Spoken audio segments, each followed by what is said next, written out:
What's up, fight fans? We are back at it with another edition here at Round One Sports TV. I'm always your host, Edwin, where the wall fights start. Round one. Well, uh, just so happens today I was looking up the pound for pound list and scouring the internet on all pound for pound list, and I wanted to ask, who do you guys really think is the best pound for pound fighter and the best fighter in the world right now? Um, and with all the fights coming up, we have a lot to talk about. So lock in. Don't forget to hit that like button, subscribe to the channels, and let's hop right into this episode.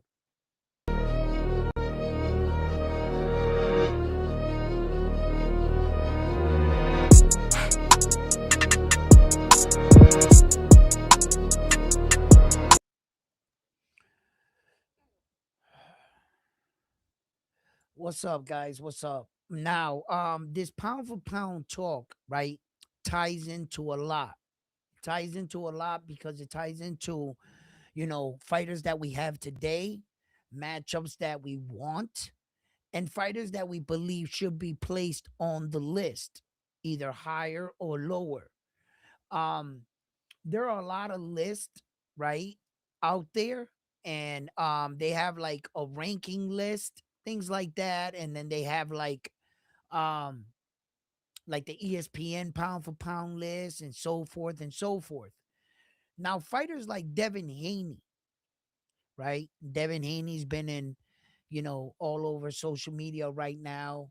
His little brother, just losing this amateur bout, which I feel that, you know, um, that's school right there.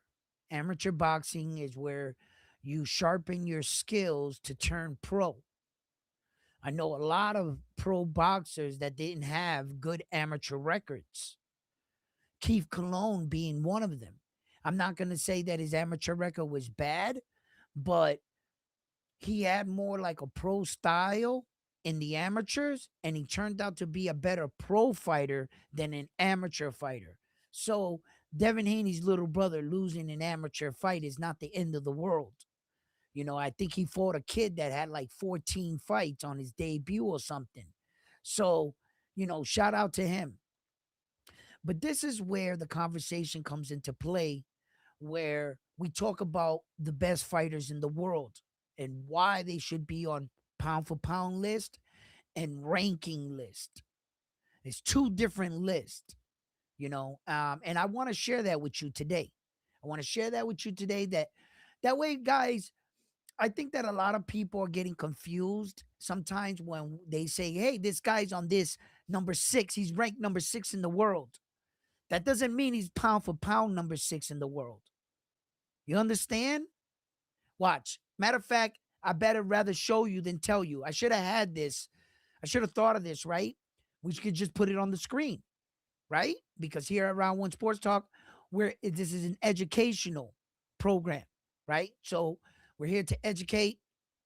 I was looking up some fighters earlier today, so you're gonna see this gentleman right here pop up on the screen real quick. Bam. Because I was also I'll tell you later why. But anyway, okay. So, but this is box rec, right? Okay. And in box rec, they have, if you go up here, you see where I have rankings? This is rankings, right? And all the way at the end, this is pound for pound. Okay. So let's check out box recs pound for pound. Okay. This is box recs pound for pound right here. This is the male in pound for pound. They have Usyk number 1, Naoya Inoue number 2, Shakur Stevenson number 3, Jesse Bam Rodriguez number 4, Terrence Crawford number 5, David Benavidez number 6, Junto Nakatani 7th, Saul Canelo Alvarez 8th. They got Jerron Boots Ennis number 9 and Devin Haney number 10. See their list? That's their list of fighters they have on here. Now, this entire list I debate. For me, I'm going to have to debate it, right? Because there's a lot of fighters that shouldn't be on this list, starting with Mr. Terrence Crawford. You're retired. How are you on a pound for pound list? You are officially retired out of the game. How are you on the list? Why is Saul still on the list? I don't know if Saul's a pound for pound fighter. He might be number 10 because I think Devin Haney's a better fighter than him right now. Not once upon a time. Saul, once upon a time in his prime, that's a different monster right there. Okay? I'm talking about Saul right now. Right now. You lost all your belts last fight, right? How does he maintain number 8? Okay, right? All right. Now, Jerron Boots Ennis, my brother, you are a remarkable talent, but you don't fight enough. I don't got enough evidence for your pound for pound claim. I think there's better active fighters out there. Where's Oscar Collazo on this list? There's a lot of other active fighters, man. So that's their pound for pound, right? Okay. Now, for instance, you go over here, you go like, the rankings. Okay, the rankings for the male, the best male rankings is like this. Look who's at number 1. Naoya Inoue, Shakur Stevenson, Terrence Crawford again, Junto, Jerron Boots Ennis, Saul, David the Monster Benavidez, and Jesse Bam Rodriguez are the best ranked fighters in the world. Naoya Inoue is number 1 in their ranking system. You see? And then these are all the other fighters underneath. So, where were we? We had Jesse Rodriguez, Devin Haney, Navarrete, Usyk. They got Usyk number 11th in the ranking. They got him number 1 in the pound for pound and number 11th in the ranking. See how that works? It's kind of like their ranking is their pound for pound, and the pound for pound is their ranking.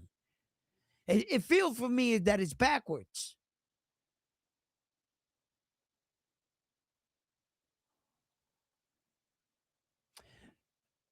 David fought better ops than all those guys.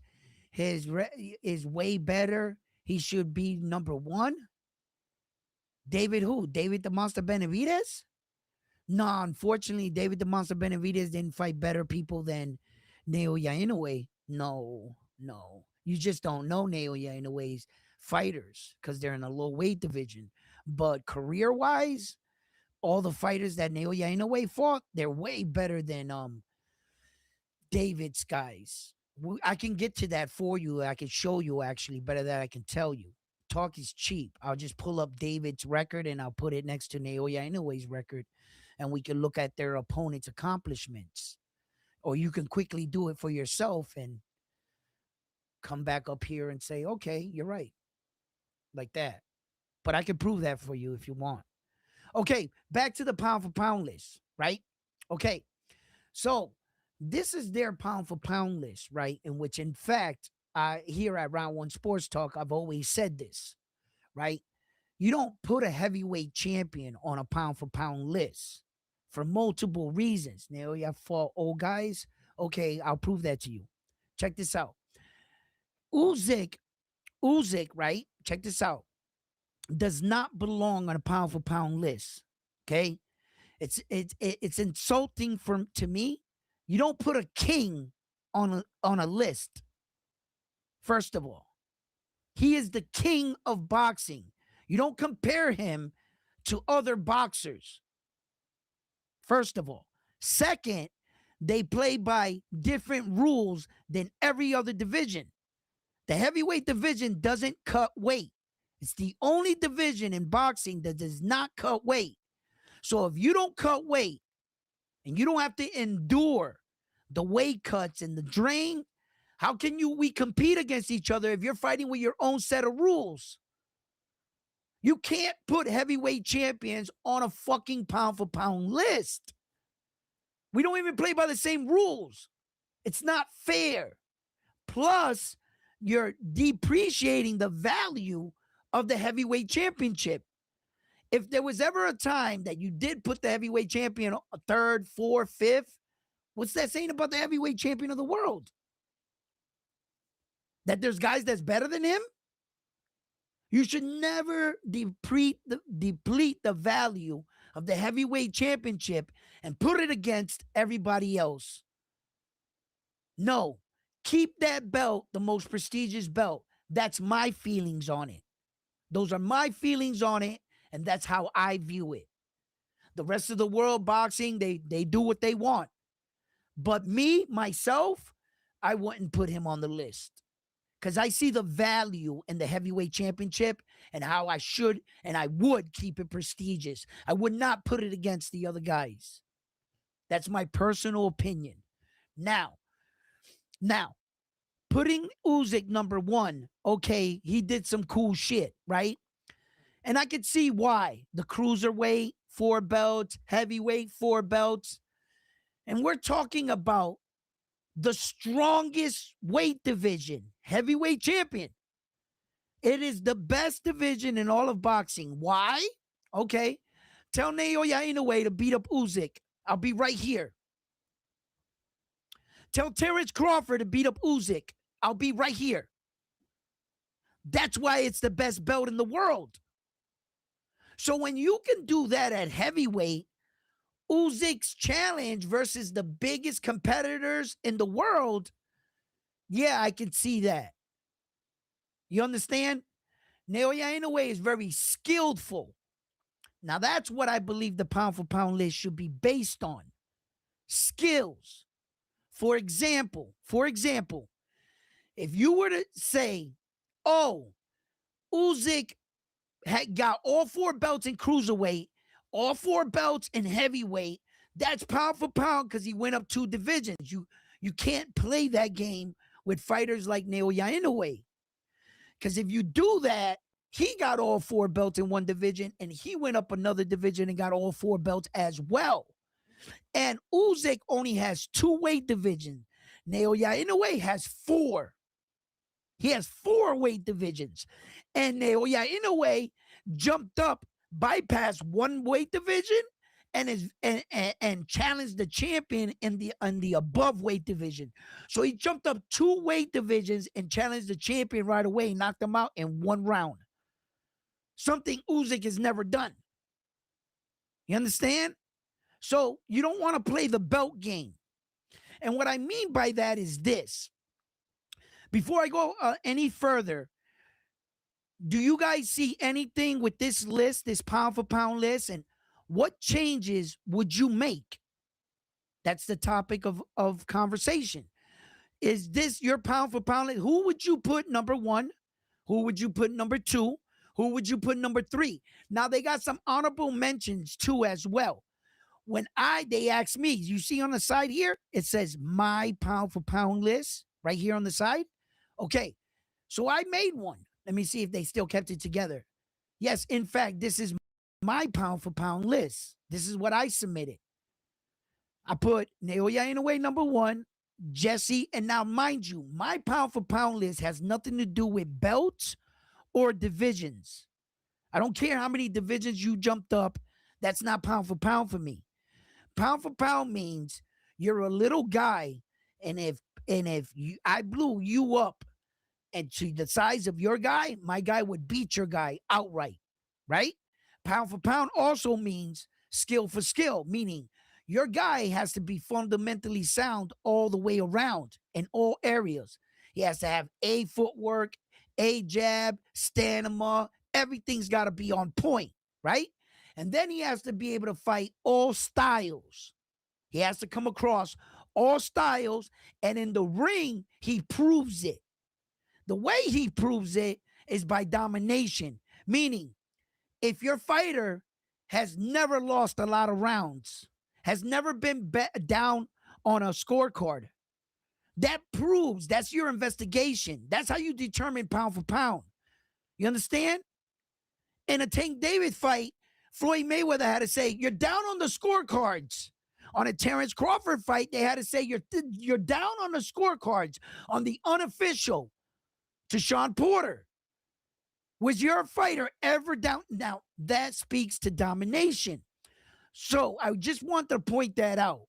That my pound for pound list, they only gave me these fighters to pick from. Number one, and number two, it's only based off skill. I don't care how many belts you have, nothing. This is this list.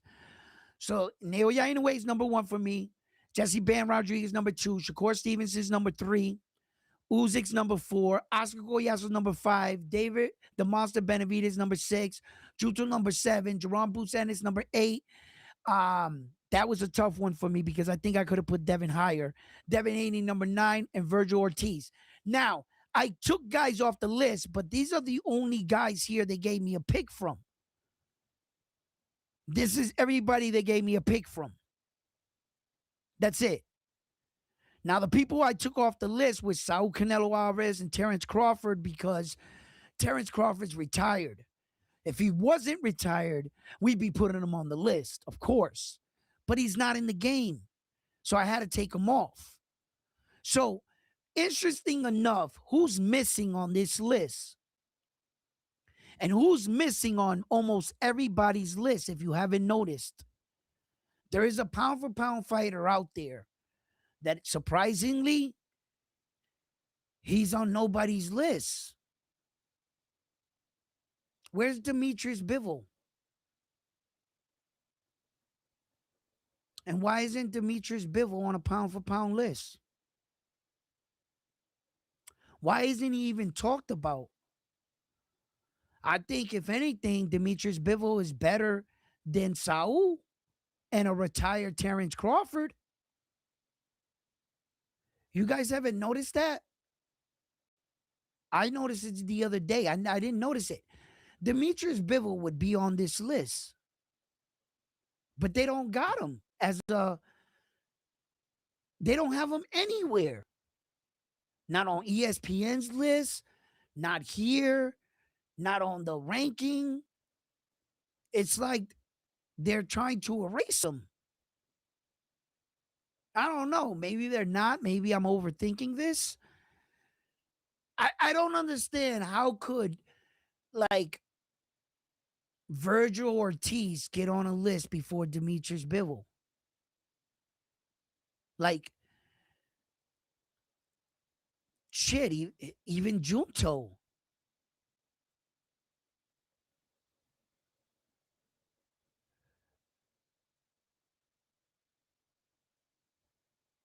Jerome Boots Ennis has not proven himself neither to the level of Demetrius Bivol.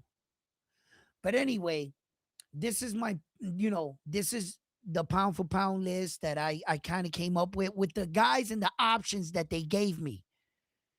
All right. With the guys and the options that they gave me. I played the game the way they laid it out. This is all the guys they gave me.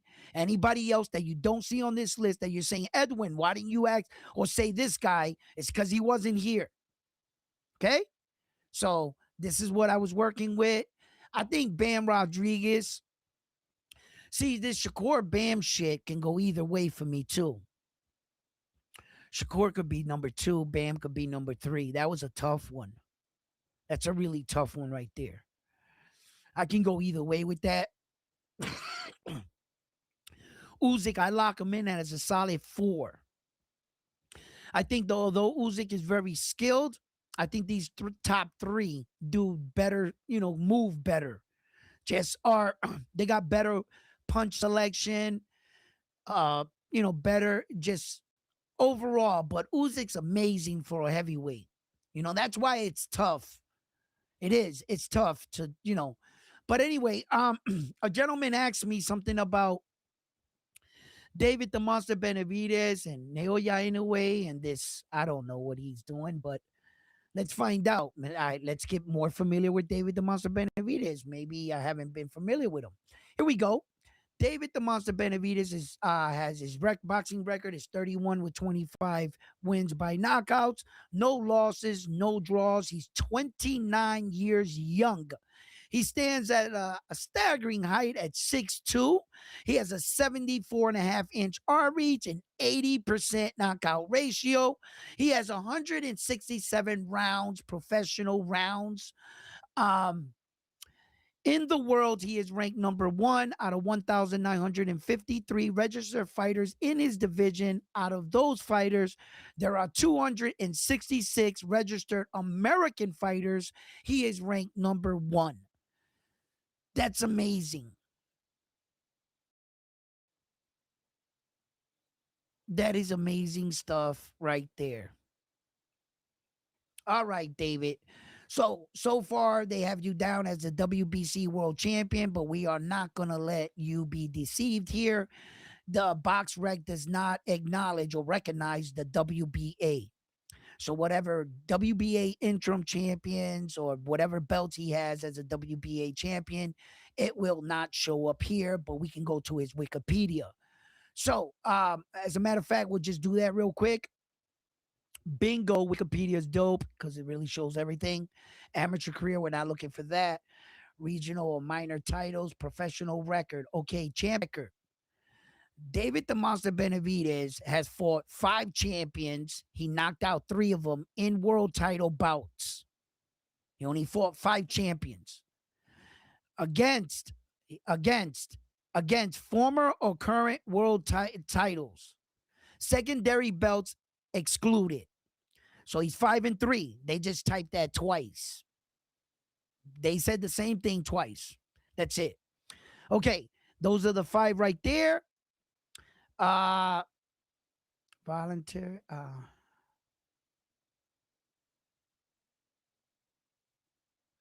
That's just some bullshit stats. That's really none. They became the youngest ever super middleweight champion by defeating Ronald. Yeah. Okay. He had the WBC world title.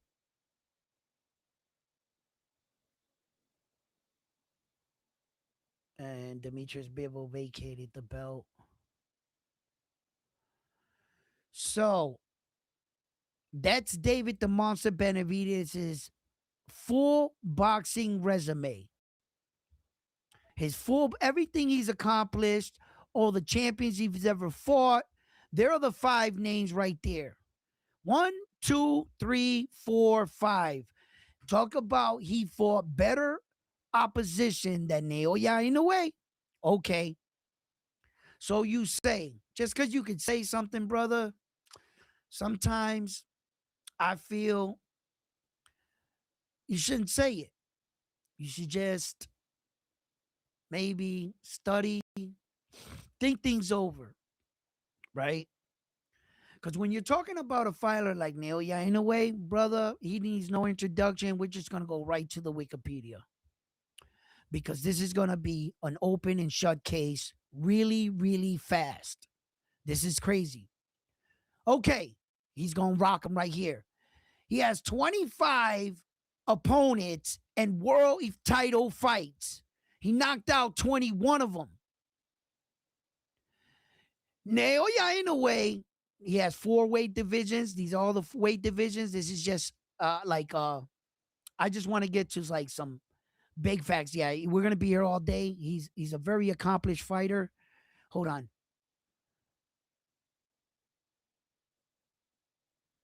Okay. Okay, right here. Right here, right here, right here, right here, right here, right here, right here. David the Monster Benavidez fought 5 or current world champions. He knocked out 3. Naoya Inoue fought 16 world champions and knocked out 13 of them. Against former or current world champion, excluding secondary belts, here are the 16 champions he fought. David the Monster Benavidez fought 5 world champions. Explain to me how David the Monster Benavidez fought better opponents again? How did he fight better opponents if the Japanese dude already fought 16 world champions? And he has 4 weight divisions. How many divisions does David DeMassa Benavides has been a champion? Two. Y cuidado, that vacant belt that Demetrius Bivol vacated, you didn't be no champion for that. How dare you say he fought better? You do know that Naoya Inoue, right? It's on some record shit right now. You do know this, right? You're talking about the Japanese dude, bro? Oh, okay, my bad. Check this out. Let me correct you. Let me hit pizza game. Okay, right here. Let's see. Right,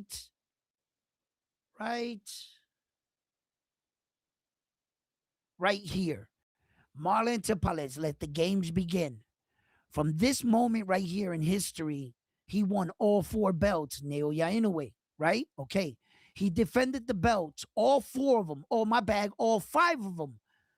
One, two, three, four, five, six times. He defended the belts against six times. Six times. Now, in boxing, I want you guys to recognize this, right?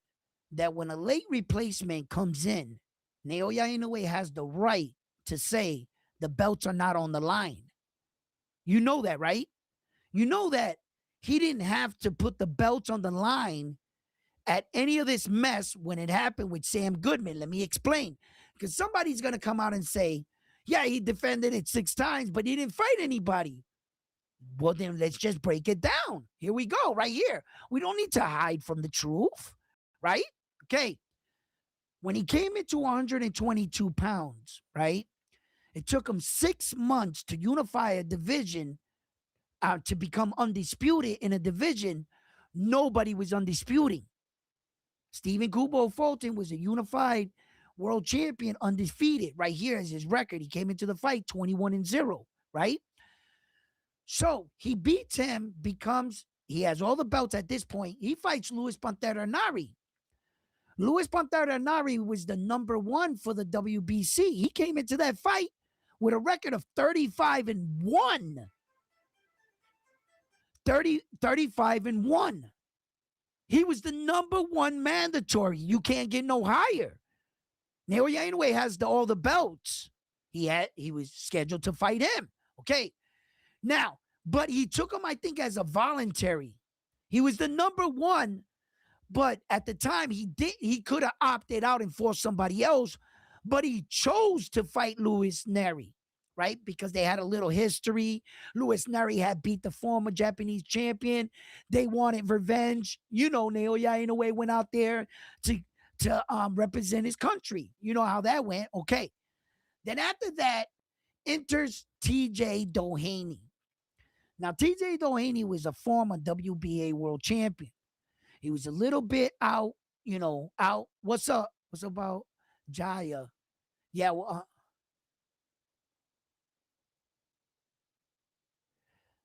you will talk about him, right? Juan Colon, we'll talk about that in a second, right? But check this out. So this is what happened. Sam Goodman was scheduled to fight Naoya Inoue right after the Luis Pantera Nari fight, I think it was. Sam Goodman jumped in the ring. He jumps in the ring and he gets in front of Naoya Inoue's face and he says, "Stop ducking me, bro." He goes, "Check this out. I'm the IBF and the WBO mandatory. You have to fight me." Naoya Inoue says, "Okay." And he went, "What?" And he said, "Yeah, all right, I'll fight you next." Right? So then Sam Goodman said, "No, no, no, no, no, no, no. I'm gonna take a tune-up fight in between this to prepare for you." So enters TJ Doheny, right? So no. He takes a tune-up fight. He takes the tune-up fight. Then they schedule the fight. Sam Goodman gets a cut in his eye. They did no. That's not how it went. He cut his eye in the same training camp. They only gave him 30 days, if my memory serves me correctly. Okay, wait a minute. That's right. What happened was Sam Goodman opted out, took a tune-up fight to fight someone else. The fight didn't make no sense, and he ended up breaking his hand in the fight. I remember. Enters TJ Doheny, saved the night and the date for Naoya Inoue because Naoya Inoue has a schedule. He wanted to fight anybody. So enters TJ Doheny and took what Sam Goodman's ass whooping. The Sam Goodman's fight was later scheduled for the very next fight. He was going to fight the number one guy. So what happens? He gets a cut. They gave him 30 days. He goes into the gym, gets another cut. On 10 days' notice, enters Yi Young Kim. Yi Young Kim. Now, he enters and he had the balls to get in the ring with Naoya Inoue. When Sam Goodman fucking went into hiding and he bashed his own eye not once but twice to avoid fighting that Japanese dude. So the Japanese dude was answering the bell. These guys weren't stepping up to fight him. Now, we're talking about a guy that's number one for the IBF and the WBO at the time. Okay? Then Yi Young Kim comes in, and this is where it's important. Because although he stepped in on 10 days' notice to keep Naoya Inoue active, to keep the fight alive, at least let's see Naoya Inoue. So they went and got somebody. I just want you to know that at that point, Naoya Inoue does not have to put all four belts on the line. This guy is a late replacement one, and he didn't deserve the shot. It's up to the champion to say, okay, I'm putting, because anything can happen. Anything. Have you ever remember those fights where the guy was the champion and the belt wasn't on the line and he loses and you wonder why the next time he has his belt? Either because he jumped up in a weight division or the belt wasn't on the line because of a last replacement. Naoya Inoue said, fuck that. He said, put the belts on the line. He didn't have to do that. Because in that kind of situation, he could have opted out from the belts. But it's better to get a title defense. In 10 days, 11 days notice, I don't think anybody thought that Kim could pull it off. You know what I'm saying? But at least he stepped in when the number one guy fucking ran to hide. So after him enters Roman Cardenas. Now, Roman Cardenas was a very terribly unknown fighter, I got to admit. Now, the guy he should have fought at this time was MJ. Top Rank wanted to introduce Naoya Inoue to the American public. So by doing that, he did it in a Cinco de Mayo weekend. They wanted a Mexican fighter to fight him in Vegas. MJ wasn't a Mexican fighter. So the next fighter on the list was the number one for the WBC, David Allen Picasso. They asked David Allen Picasso, yo, fight Inoue in Vegas. He opted out. He said, hell no, I ain't fighting that Japanese dude now. I'm not ready. And he took to social media, his dad, his manager, they said he's just not ready. So what do you want Naoya Inoue to do when he's picking the number one guy every single time? I'll fight the number one. When he walked from 118 with all four belts to 122, he fought Stephen Kubo Fulton on day one, undefeated, unified champion with two belts. On day one. How is he not fighting top tier guys? I don't understand. When anybody ever says this, they're just not familiar with him. They really don't know his division. That's all. But we're at Round One Sports Talk. We're here to educate and just to tell the truth. Unfortunately, this guy's only calling out number one dudes. So the number one guy went for hiding. And then enters Roman Cardenas. He fit the bill. He was Mexican. He was willing to fight. They said, all right place, right time. Let's go. Bro, he almost pulled out the biggest upset in boxing. He dropped Naoya Inoue and became somebody on that night. And since then, Roman Cardenas has been proven to the world, I'm not a one-hit pony. That was not a fluke. He just knocked out his last guy. Roman Cardenas might become a world champion one day. All right? So when we talk about the level of quality opponents, yeah, Roman Cardenas has never been a world champion. He dropped Naoya Inoue, and he's knocking out everybody. Once you got in the ring with the best, everybody else must feel like, to him, bro, if I was in the ring with Naoya, if you're not Naoya Inoue, I'm whooping your ass. Yo, he embraced the loss. Roman Cardenas like a fucking G. Sometimes a loss can break you. He embraced it. All right? So listen, then the next fight is MJ. MJ was the former, not world champion, unified world champion. And then the mandatory to the WBA when Ed Hearn was saying Naoya Inoue's ducking him. So he's a former world champion, and the mandatory beats him. Number one guy. The next fight, David Allen Picasso, the number one for the WBC mandatory. How is he not fighting the best fighters in the world? How? How is this possible? Hold up. Oh, well, we don't even have to look up David the Monster Benavidez. I got to get to y'all chats and shit. David is a good fighter, but if you stop him from legal clinching in the ways, he will get destroyed. I rewatched that Norman fight at least 4 times. Oh, you're talking about Devin. I read that fast. You're talking about Devin Haney. Where are you guys at? Okay, I gotta go way up. Okay, I got you.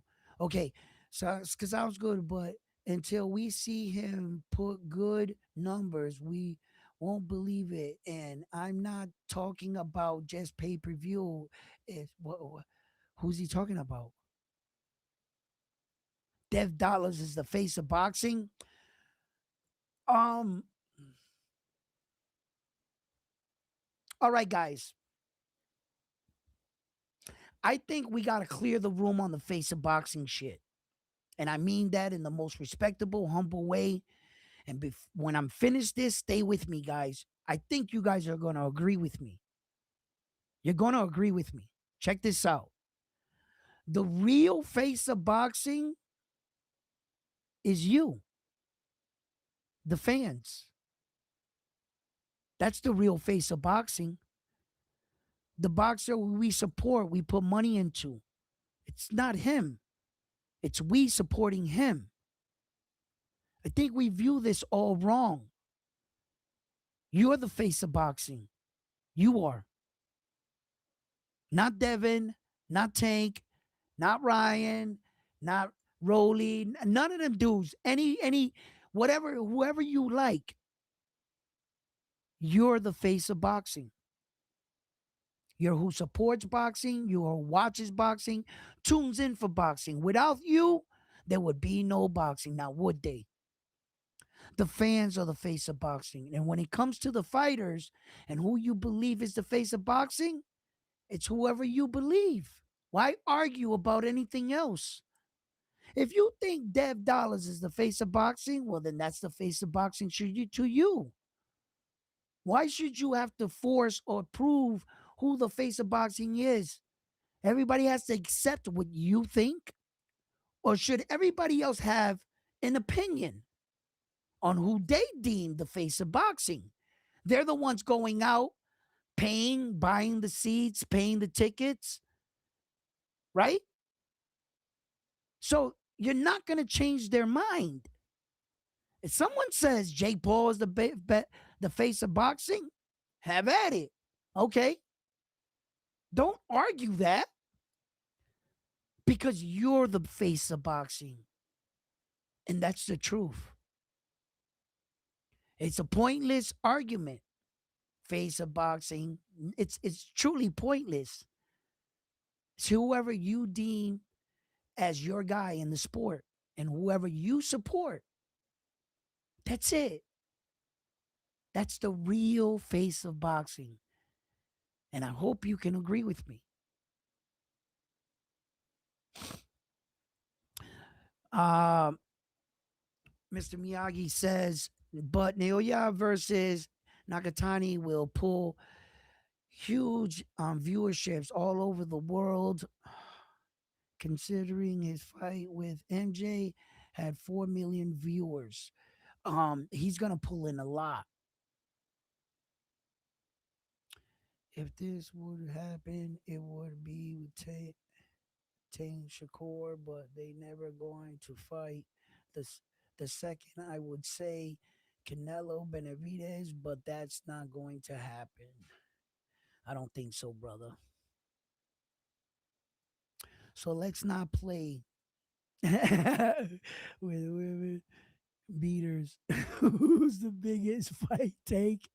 And Devin is bigger. Okay, listen. Oh yeah, Tank is a special fighter. Okay, Tank is a special fighter. He's down bad right now. Tank's down bad. But he is a special fighter. And what I mean by that, he could be down so bad right now. Ryan could be like out performing him right now too. Got a like the WBC title, the most prestigious belt. So Ryan just stepped in front of Tank because Tank hasn't been active in how long, right? So and Ryan just coming off that demolish win over Mario Barrio. And before you say who Mario Barrio, start crying, right? That's not the point. That's not the point. Ryan's hot right now, and Tank's not. Tank's in the news for all the wrong reasons, and Ryan's in the news for the right reasons right now. I don't give a fuck about once upon a time, PE scandals. No. Stop living in the past and catch up to the present. Ryan's hot right now. Tank, where you at? But Tank's special. Tank is a special fighter. If Tank was to announce tomorrow, I'll fight Shakur Stevenson, Devin Haney, we'd forgive him for everything he's done. We'd forgive him for everything he's done. Just get in the ring with them, Tank. And to put the cherry on top, if Tank wins against any of them, everything Tank's ever done, I guarantee you will be forgotten.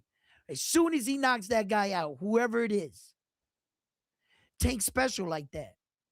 He's got he I don't think Tank knows. Maybe he does. Maybe he does and he's fucking arrogant. But I don't know if he knows how strong his star power is.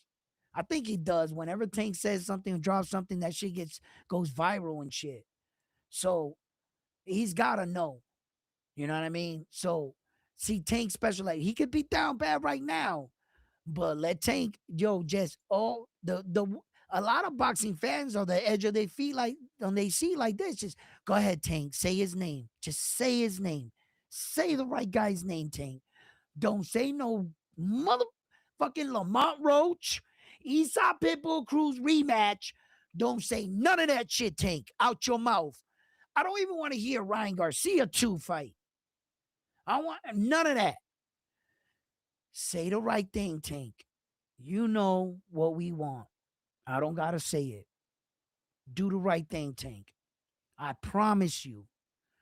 You say the right name, they're going to be like, yup, let's get it. Because Tank star status is strong. He's a different kind of fighter.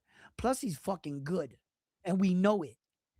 You know, so yeah, in that regards, yeah, like, yeah, Devin is a good fighter, but if you stop him from, I read that. Preach, Edwin, thank you. Low key says,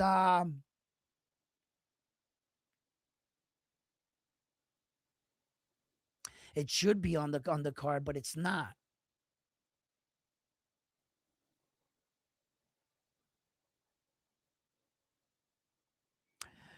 Okay. He responds to Furio. Man, is that an R or is that an M? FEMO? Is that's what that says? Or Man, my eyes are bad, bro. I can't see this shit. I can't even see numbers. He's fucking me up with the numbers. It looked like a bunch of zeros, but I know that's nine. Is that three zeros or four zeros? And then I think he's got an 8 8. Well, that might be a 3 3. See, I don't figured out the letters from reading it, from my eyes being blurry. So I can make out sentences because I've been reading them like this for so long. So I be catching them, right? But I know I need my glasses, man.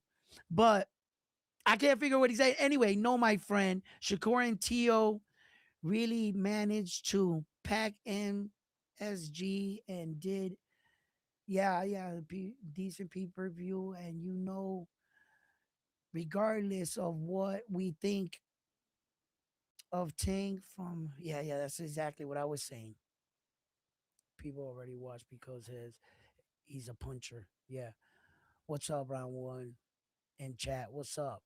Low key, I can see that fight on the Canelo card because Cardenas is looking for sponsorships, ATM on his, yeah, okay, yeah.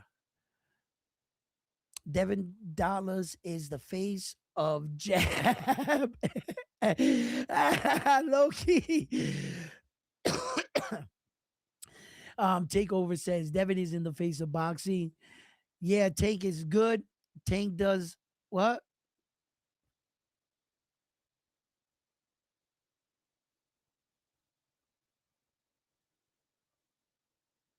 I don't know about the Tank Lamont Roach. Lamont Roach shouldn't have been in that situation in the first place. I really don't care for the rematch. It was an interesting fight. He gave Tank a run for his money. I can't front. He did. Um, I really don't care for it. Tell you the truth, I just don't. Uh, nah. I'd rather see Tank handle fights we've been asking for years, and rather than giving them an easy way out. That's the problem with us. We need to hold these fighters accountable. We need to hold Tank to a high standard. If you view Tank as one of the greatest fighters in the world, then why do you lower his standards on who he fights? If you're actually sitting there saying, I don't care who Tank fights, well, then the machine got you broken. The machine broke you, and the boxing machine. Now they got you where you're like, we can give you whatever we want. We'll sign up Tank Davis's next fight with Joe Schmo. And we already know you're gonna come out and support it.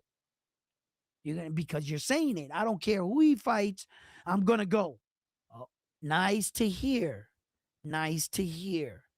Why put Tank through a meat grinder fighting the best fighters if I'm gonna get the same dollar amount for fighting a champion than fighting Joe Schmo? Because you said so. You're the one that comes out to his fights. You're the one that pays for the pay-per-view. So logically, Tank did what he wanted to do. Was he skillful? Yeah, very skillful. Very, very skilled fighter. But yeah, nah. If Inoue goes undisputed at 126, he will be the greatest boxer of this era. Um, technically, yes. Technically, yes. Yeah, yeah. Although Terrence Crawford got there first, right? There's gonna be a problem, right? And this is how Naoya Inoue is gonna solve it real quick. If he happens to pull that shit off, that's easier said than done, by the way.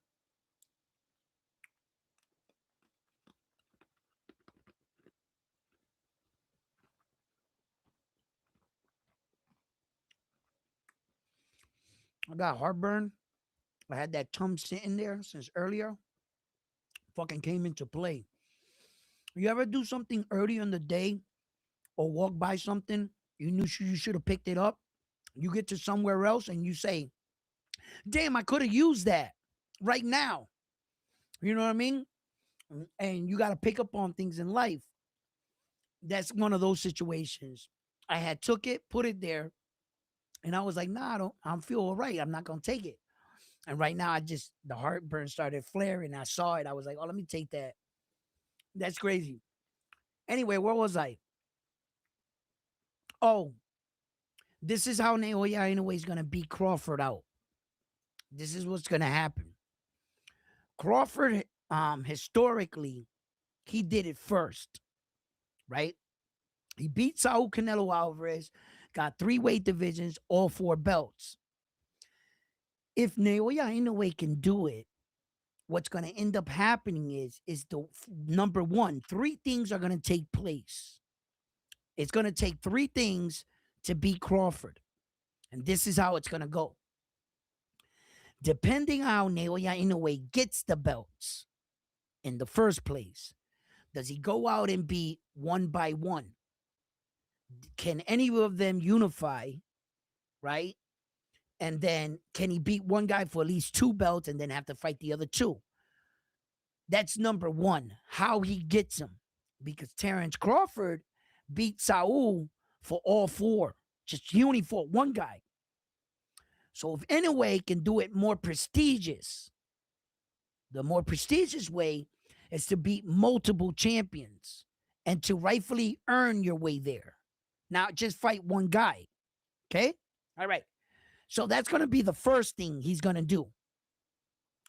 The second thing he's going to do is as soon as he wins the belts, the second thing he's going to do, he's going to defend them. If he fucks around and defends all 4 belts at 126, that basically puts the cherry on the top. Right there. Terrence never defended all the belts. And the last thing that he's going to have to do is just not get stripped.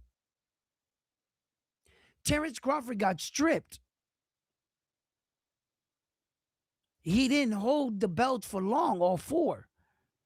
He didn't vacate 4 belts in the history books. He vacated 3. You understand? All these things are going to come into play. If Naoya Inoue has a better reign, a better run at it, and he solidifies his 3rd division better than Terrence Crawford, he's going to surpass him. Terrence Crawford never defended none of the belts. If all Naoya has to do is defend all 4 belts one time, then he will be the only champion in boxing history to defend all 4 belts in 2 separate weight divisions. No boxer in boxing history has ever successfully defended all 4 belts in 2 separate weight divisions. Terrence Crawford does not have that on his resume. He will then surpass Mr. Terrence Crawford. Yes, he would. It's not about who gets there first. It's about who did it better. You understand? Say LeBron James gets 6 championships and he's 6 times MVP champion. Michael was only 5 times. You did it better. You would have to you can match the award. What's going to happen is they're going to go how you guys did it. They're going to say, Terrence, you only fought one guy to accomplish everything. They're going to say his road was tougher. You're going to have to acknowledge, man, listen. If he can successfully defend all 4 belts in 2 separate weight divisions, that's gonna rock Terrence Crawford. Just that alone will rock the three division shit. Cause those three divisions, although impressive, they're not strong. You ever see a hollow gold chain? That Terrence Crawford's three divisions, his shit is hollow. He has a big one. That shit looks dope as shit. It's huge. It's like this.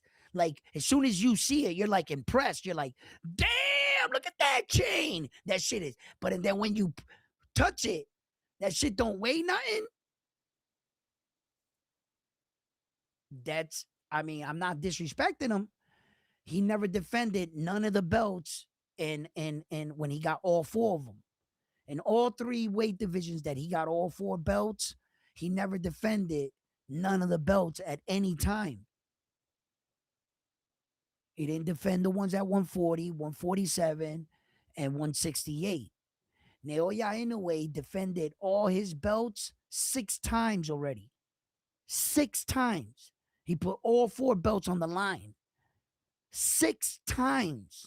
His last 6 fights have been for all, well, 5 belts and the ring magazine belt. He has all 5 belts. His last 6 fights been for 5 belts, 5 belts, 5 belts, 5 belts, 5 belts. How is it that Terrence is, or you know what I'm saying, or David the Monster Benavidez is doing what? David the Monster Benavidez can't hold Naoya Inoue's mouth guard in the gym. Dude, don't touch that shit.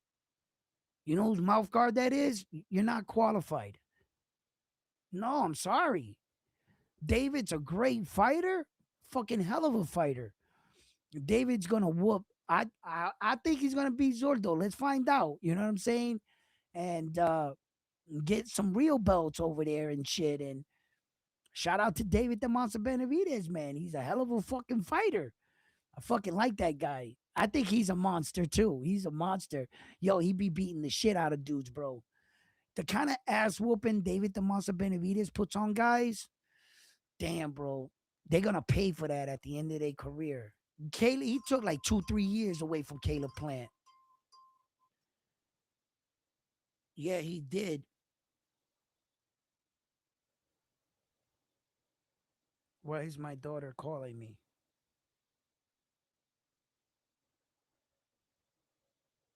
Where is she?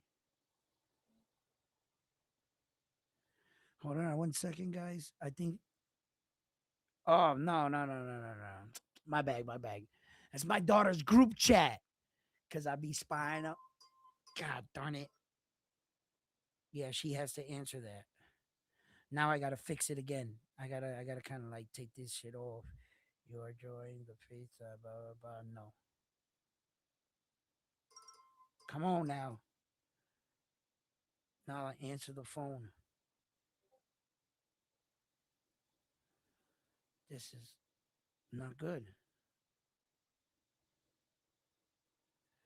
Now it won't let me out of the phone call. That's crazy. Well, because hey, listen, I gotta go through my daughter's phone and see who she talking to. I connect to her, make sure, you know what I mean? There's some right texting going on in here, you know? There was some iffy stuff the other day. Nala, meet me by the monkey bars. What does that mean? Is that code for something? Nala, talk. We're gonna have to waterboard her. Yo, listen, yeah. Nah, a parent's job's never done, you know. But anyway, as a bantamweight fighter, let that sink in. What? Let that sink in. Naoya made 20 million for fighting MJ. Damn.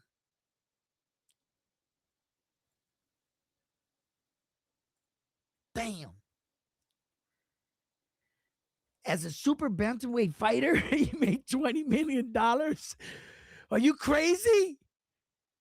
When in the history of boxing has a bantamweight fighter made $3 million? Three, just three. Shit, two. There might have been a couple that made like 1 point something. There's a few great ones.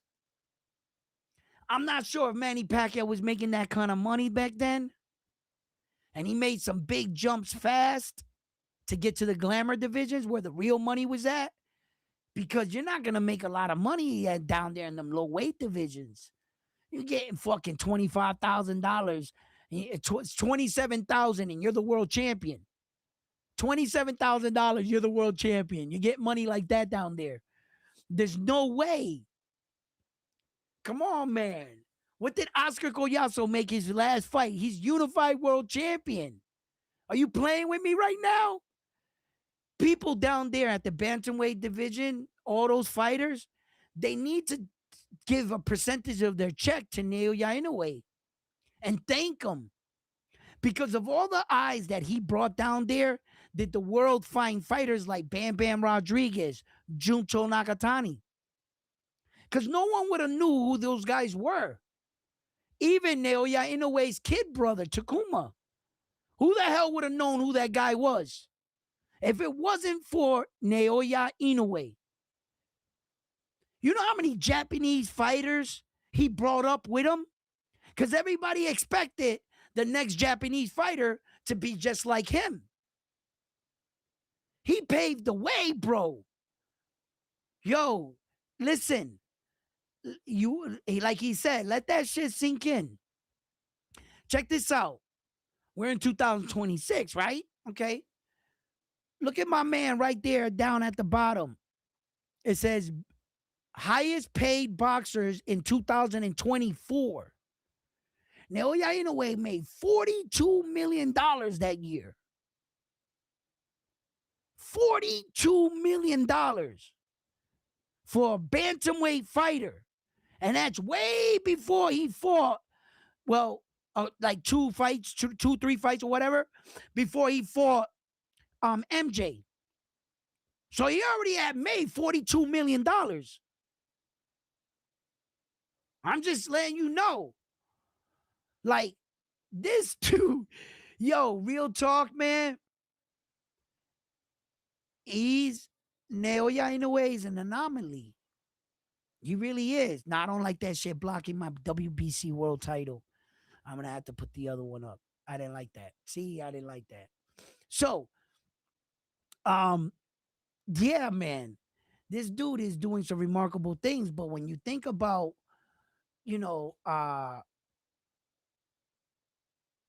look, the pound for pound list is also subjective. I understand as a student to the game, when I view fighting, I'm not always correct. And just because I see something some way doesn't mean no one else can't see another thing another way. Okay? So it's really subjective too. But you have to bring in qualifications. There are standards you're going to have to meet to just enter the room as conversation as the pound for pound fighters of the world. There are certain boxes you're going to have to check off. Okay? You have to be fundamentally round all the way around. Then we compare you into your opponents and your styles.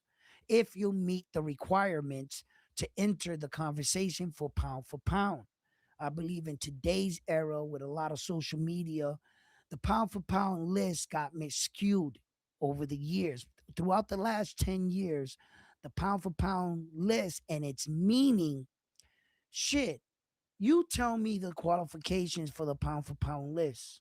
And then when you think you have it all figured out, ask someone else what they think.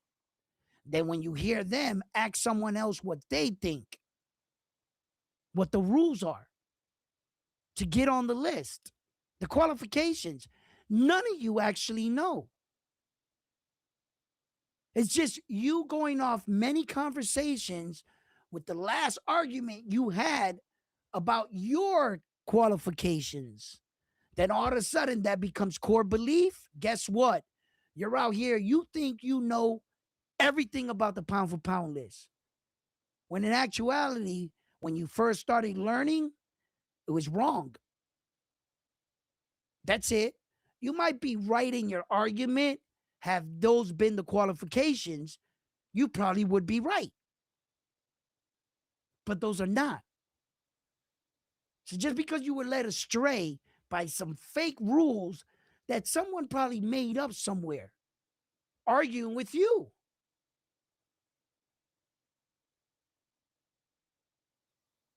Belts have nothing to do with pound for pound. Divisions kind of have something to do with it, but it's not necessary. You understand? There could be a guy that's more skillful in one weight division straight across than a guy that went up multiple divisions. You understand? So yeah. What up, frontline? Don't you dare come up and tell me that my mic's off. I checked it. Okay. To do so. All right. All right, frontline. Frontline, what up? Frontline. The hell? Where'd frontline go? Oh, he must have got a phone call or something. Let me see here. All right, here he is. Frontline, frontline. What up, frontline? Frontline.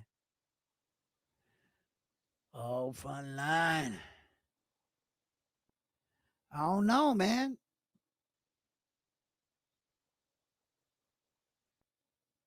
Hold up. Let me check this out right here. Right quick, right quick, right quick. Here he is again. Frontline, what's going on with your Now, phone? now it's better. Now it's better? Why? What happened? I don't know. I think I had too many apps open. Oh, all right. What's up? What's up? What's going on, man? Well, You in the can miss me on here. Yeah. What's up? beginning of your show, you was talking about the pound for pound. But since Yeah, you don't yeah. read the chat, your pound for pound is subjective. And what I mean Yeah, by it that is. is it's like an asshole. Everybody has one. Yeah, I said that. And yours will differ from mine. Mine will differ from Mr. It Miyagi's. always, yeah, yeah, yeah. It'll It differ from always, everybody. Except for yeah. Bobos. Bobos and I have the same pound for pound list. The same loser list. Yeah, Same I loser get it. list. I get it. I get it. I get it. You know what I'm saying? Because you and Bobos are cut from the same cloth. I get it.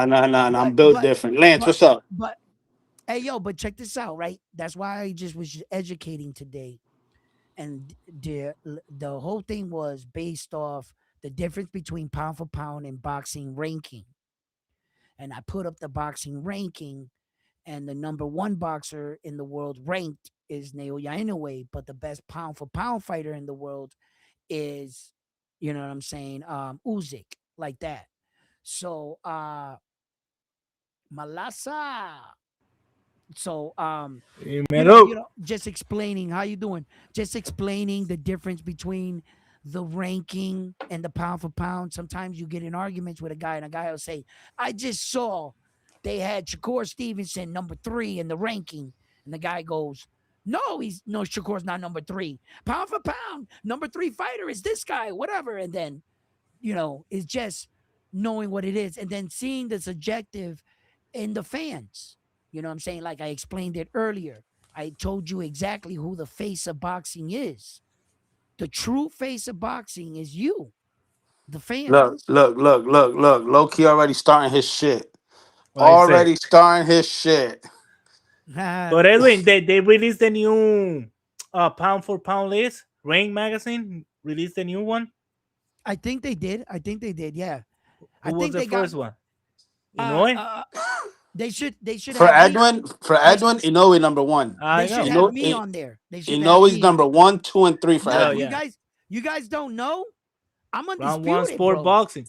Hell I'm yeah. What is undisputed the right now. title? What is the Hold title? on, I'm about to show you my boxing record right now. I'm gonna show you where I'm at. Shit. Hold on, right now. Yo, Check. you heard while you pull that up, you heard about Keith Colon, April 11th on Pro Box. Oh yeah. Check. Ooh, that's good. Gonna watch that fight. And then I don't know if you heard Belanga and Chris Urbank are in Yeah, of negotiations. course I heard that. We talked about that already. Yeah, ma. I moved up in Collazo, you weight. already know about him fighting Jesus Fun Trucks boy there. Look, hey, a matter of fact, I want you to grab the camera and I want to see how you drew or made Inoue in the fucking game. Hold on. Get him right Get out now. Ah! there. Yo, check it out. Check it out. Check it out. Check it out. Right now, here he is. I'm 37 years old, right? Check it out. Check it out. I'm 37 years old, right? I had all four belts right here. But what I did yesterday was I moved up in weight. I want to be undisputed But in you two still weight in. classes in the video game, right? So my What record is what is the name of my that record one? I'm gonna get it. undisputed. Yeah, but it doesn't have enough fighters. I've already knocked out everybody in my weight division. I knocked out Lomachenko You can play like online, three right? times. You Yeah, can yeah, play you can online play with online. another It ball. gets better, right? So I yeah, want to get real good.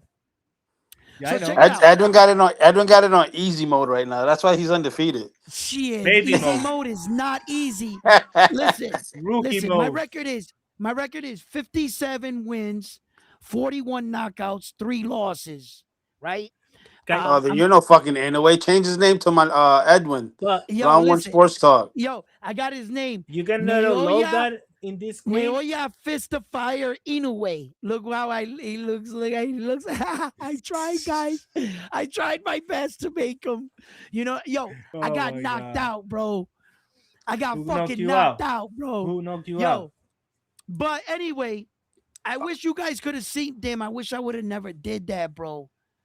I really, it had all the belts right here, and you win the undisputed belt, and Turkey Al Sheep brings it to you in the ring. Yeah, and then like, What? Does he hold your hand? nah, you don't hold hands with Turkey. Yeah, I wouldn't. What is that? It gave you the EA option. Sport? It gave you the option. Press A or B to hold hand. No, no, no. You know what I'm saying? He kept coming close But with his hand out, looking into my Edwin, eyes. Edwin, You that's know what? what is the brand? EA Sport? That's EA Sport, or who made that? The game. Who EA made it? Sports in the Or game. I 2K? think so. Or it's 2K? I, I forget. Yo, check out my coaches. Check out my coaches. Who you got? Who you got Bermudez? there? I cannot see it. Nah, nah. But why why you cannot Yo, take share the it in camera this off, screen? Edwin. You fucked up the microphone right now. Yes, I did. I unplugged everything. No, no. No, he's fine. I just unplugged it, but I got it back in. But these are my three. I got all A coaches. I paid like 23,000 for my manager to get me fights. I got You can stream you playing that game and stuff and people watch you, right? yeah, You yeah, Hey, can yeah. stream it here in low this key, that's platform. tech support right there. Low key, that's tech support. Yeah. What? Shit. Yo, listen, my mic's still on. Yo, Yeah, check you it out, on? right? Yeah. But when you talk to me, I'm undisputed, bro. All right, I got We all the know, we belts. know. You know what I'm saying? I'm an And the other undisputed one, world what is the other champion. one? I forgot Astronamus is the other bell. Yo, What the peep other game. bell? Nostradamus. No, Nostradamus, that's Nostradamus. Nostradamus. Yeah, I'm just a multiple division world champion. That's what it is. Check it out, guys. Right That's now, why because I people come moved here up to in, round one. I haven't fought in another weight division yet. This will be my first fight. So I'm currently ranked number 7 across the board. I have $9,567,000 and fan base. I have 306 You need to sign more thousand. autograph. You know what I'm saying? 306,000. I'm almost up to 500,000. So But I'm on mira, my way, bro. Yo. I was gonna tell fucking who was it? Guy, I think it was Gallo. Let What? me see. Yeah, Gallo. uh, Gallo said Vaquero stop Sugar. I was cheering Yo, for Sugar, but I also bet Vaquero money line. That's what's up. You know what's funny? Edwin and I were going back and forth. Edwin's like, every time I Vaquero bet is huge. with Navarrete, he fucking loses. And when I bet against him, he wins. So But Edwin the whole time was going for Sugar, and I was going for Navarrete. And for my dumbass, last fucking minute, I went for Navarrete. I told you he don't went bet for against him. Navarrete, and I switched. I switched to Sugar Nunez to I why? win told by you. knockout, I told you. No. and the shit Navarrete is fucked me too up. big. He absorbed I those told you. punches. I Nunez told you. was Every small. time you Ahora, think I want to watch Navarrete's gonna lose, Ochaki. he's gonna win. Ochaki Foster Yo, versus Well, Navarrete read the chat. or Read the Raymond chat. Let me Ford. let me smoke a yo, little. Go ahead. Gallo ain't shit. He said your fighter looks like a Panda Express worker. Yo, you ain't shit. Yeah. You ain't shit. Damn. I know I Yeah. seen him somewhere. I was like, yo, this guy don't look like Neil Young, but I know I see the Panda Man. Right? Yo, go get me my orange chicken, mofo. Yo, listen, you ain't shit. Yo, shout out to Peace to God. He's in the building. Mr. Miyagi says smash the like. Uh like goosebumps, like a goosebump novel. I don't know what he means by that because I just got in. So Mr. Miyagi says Bam could be a big money star in the US if people actually watched anything lower than 135 because the fights People are watch almost it. always interesting. People watch it. What But happened? Those lower What? class don't have a lot of people neither. It's not like 135, 140 is a lot of competition. It's a lot of boxers. Yeah. 115 to 126, it 105 to like 122 is less boxers in those division because it's hard to make those weight at a older age. Okay, like when you're in Right. 140, you can Right. stay over there like 33, 34 in one, but 115, 118, 122 is very hard, or you have hey, to be real small. Yeah. QS, you got to refresh me on that because it might have been when I was trying to hop in and out. What did Edmund take a jab at me for? Because you know I'm gonna get in his Edwin told me ass. that. No, no, no, no, no. No, I'm talking to QS Yeah, yeah, yeah. 17. That was way earlier when you hopped on when we started joking about fucking what was it? What the fuck are we talking about? I forget. You came in on some wild shit. What did you first Yesterday, say? Nah, today. What did you say today when you first came on? I didn't say anything. Yeah, If you did Ben when you goes came on. You said undisputed at we gotta cook 115 and some move up shit. to 118, Yo, The only any thing I said is about the pound for pound list. yeah, you might have Edwin, you it's might a have yeah. question for you. It's a What? question for you. What's up? If Talk. Bam goes undisputed at 115 and move up to 118, espérate. Oh And gets shit. undisputed, he will And gets be undisputed, he the will be next next GOAT. GOAT. Yeah. He would have, you see, the unfortunately, right? The little guy has to work twice as hard to get recognition. As you can see, the fight and the debates that Naoya Inoue is going through. He's proven so much, but yet, in some people's eyes, he's not viewed as the GOAT. You understand? The little guy always has to do double the work, unfortunately. So, in order for Bam to do that, what's going to happen? He's in an era where he's going to be judged by the first man in front of him. Although that's going to be remarkable, it's not going to be enough. You see, in boxing, we don't got 10 goats. And first of all, Naoya Inoue is not a goat, unfortunately. The only way you can earn GOAT status, you have to retire. We got to tally up your wins and losses. And then we got to talk about what you did. Then you meet the qualifications. Then you enter the room for GOAT conversation. We're not the NBA around here. We're not Major League Baseballs where they got 10 active GOATs in the NFL All right, or 10 Edwin. in the exactly. NBA. We don't I, do I, that. I, I gotta address. I gotta address the jab you took at me. QS just told me What was it? where you fucking compared me to Bulbos. We're cut from the same fucking cloth. Get the fuck out of here. Oh, Yeah, you. yes! See, that's why I He love the did chat. He's every mind. that! Ah, Yo, listen.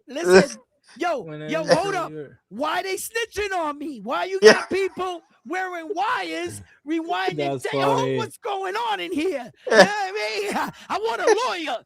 Yo, listen. I ain't talking to. I see my lawyer. Yo, read the chat. Yeah, Miyagi says low key. Yeah, I'm definitely tuning in when they do, but I'm not. I got Martinez to stop Caldenas next time. They're talking about the Caldenas versus Martinez fight. That shit was a banger. That fight was a banger, a well deserved draw. That fight was a banger. Yeah. Good, hey, QS, good looking out. Don't let Edwin fucking Wasn't it? Hey, talk yo, you into. QS. Yo, Don't let Edwin talk you into yo, no other QS. bullshit. Yo, QS, you know what I'm saying? You must work at a bank because you a teller, huh? Possibilities Huh? that 118 You a and teller, 118 huh? punches And we coming know up, where that you could work be at. problem. You know what But I'm gonna have to wait I till we get mean? to it. Yo, Yo, I I think think Bam Bam, is. go ahead. Yeah, I think exactly. Bam is kind of like in a way. He kind of has to keep proving people wrong by going up weight divisions because it's too good in hitting those divisions. Yeah, yeah, you got you're gonna have to Yeah, do a lot of work. he got He's going to have he to can make it to like match in a 126. way. Yeah, well, he's gonna have to at least match in a way in accomplishments. You know, we're not gonna go by this LeBron James scoring title against 6 trophies of Michael Jordan shit. You're not just gonna say MJ is Yeah. gonna surpass him because he fought this one name or something. No, it's not. You're gonna have to actually do it. So Yo, fucking, what do you think about Keith Cologne coming up April 11th on a Pro Box card? oh man, Pro Box is gonna Is that so? I'm That card excited got because Valles, Najee that card Lopez, got Keith Colon, and that card got Najee Lopez. Najee no no no no Lopez no Damn, no is no that's no a no bang. no What is that for? no. Najee's in the March. 31st, I think, of this month, No, it's not. or the 13th. I'm sorry, the No. 13th. Yeah, it's Najee Lopez. Yo, So hold it's, on. Let's get that right. Okay. yeah, yeah, they get all the dates because I know Yeah, let's get Valles the and dates right Najee Lopez because are fighting in the same card. Not Valle, it's Valle, Dominic Valle. Valle, Dominic okay, let Valle, me look up del ESPN yeah, schedule right You said now. you said Vargas. del yo I'm no not dije sure Valle, if they're dije gonna have Valle. theirs on here, but Shit, let's give it a shot. shit. Okay, Hey yo, guys. shout out to Julio Colon watching from Facebook. He said, "Oh, once again, Jayo Pataya for pound, Australia." Shout out to everybody in the chat and don't forget to hit that like so and subscribe. Yes, thank you. And I'm dropping the link for anybody if you guys want to share any boxing words. I mean, Frontline should have been on that, but I guess the boss got to do everything himself around here. Shit, you know how So it is. yeah, it's hard to find good help. Okay, Richard just said this Saturday. This Saturday, I'm assuming, is when Lopez is fighting. Jai Opataya the 8th, March 8th against Brandon right here. No, That's that's Sunday. That's Sunday. That's Sufa. That's a Sufa card. yeah, on Prime, right there, right there. Okay, so let's go down a little bit more. Let's see, Arnold Barboza Jr., Kenny Sims Jr., March 14th. Uh, I'm not sure if they're gonna give us. Hold on, I gotta do everything wrong here. Oh, wait up, let's see. Najee Lopez, you're too slow. Well, Nah, look at Carlos Adams right there, and that Austin Williams fight got rescheduled for March 21st in Orlando, Florida. You should go to that fight, Frontline. yep. Whose You fight should. is that? That's Carlos Adames. Oh yeah, yeah, yeah, yeah, Got yeah, yeah, yeah, yeah. rescheduled. Yeah, you know what I'm saying. There's a couple good fights on this card. A couple fights, a lot of fights. That card's not complete. Jesus Christ, to be announced, to be announced, to be announced, to be announced, to be announced, to be announced. The entire card is not even put together yet. So you're gonna have Yeah. to see. But half of it is, and then Sebastian Fondora and Keith Thurman on March 28th. I want to see this one, Moses Thomas, right here in Franklin, March 28th, Yo, why in isn't that shit Manchester, popping up here? England. I want to see that. Yeah, uh, I saw it yesterday. I saw it somewhere March yesterday. The night 13, March 13th. 6, yeah, in Kissimmee, Florida. So let me see. Which one? The Pro Box one? Yep, Najee Lopez? yeah, you can go there to Right here. Kissimmee. Look at it right here. See it right here? See it right here? It's right here. Mira ahí, look at it. He's fighting Gallegos. What day is this? 13th of March. We got Yeah, Dominic Valle against Eduardo Ramirez. Dante Dante, Benjamin versus Yeah. Angel Yep. Lozano like and Kenyon heavyweight. Valle. That's like heavyweight. So those three cards are good, and they're what three 10 rounders, and the There it future is on the stars. screen. You got a 10 rounder, a 10 rounder, an 8 rounder, and a 6 rounder. March 13th. It's on the screen, gentlemen.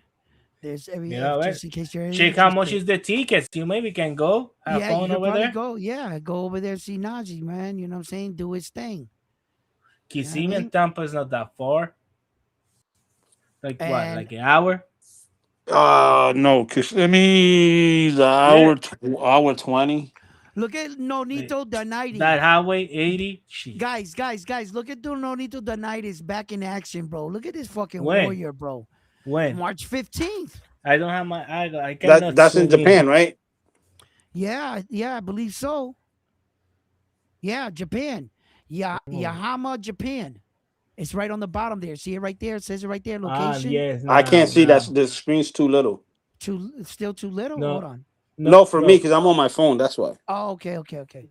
For me, it's good. Yeah, I see Donito Donaire versus Riku Masuda.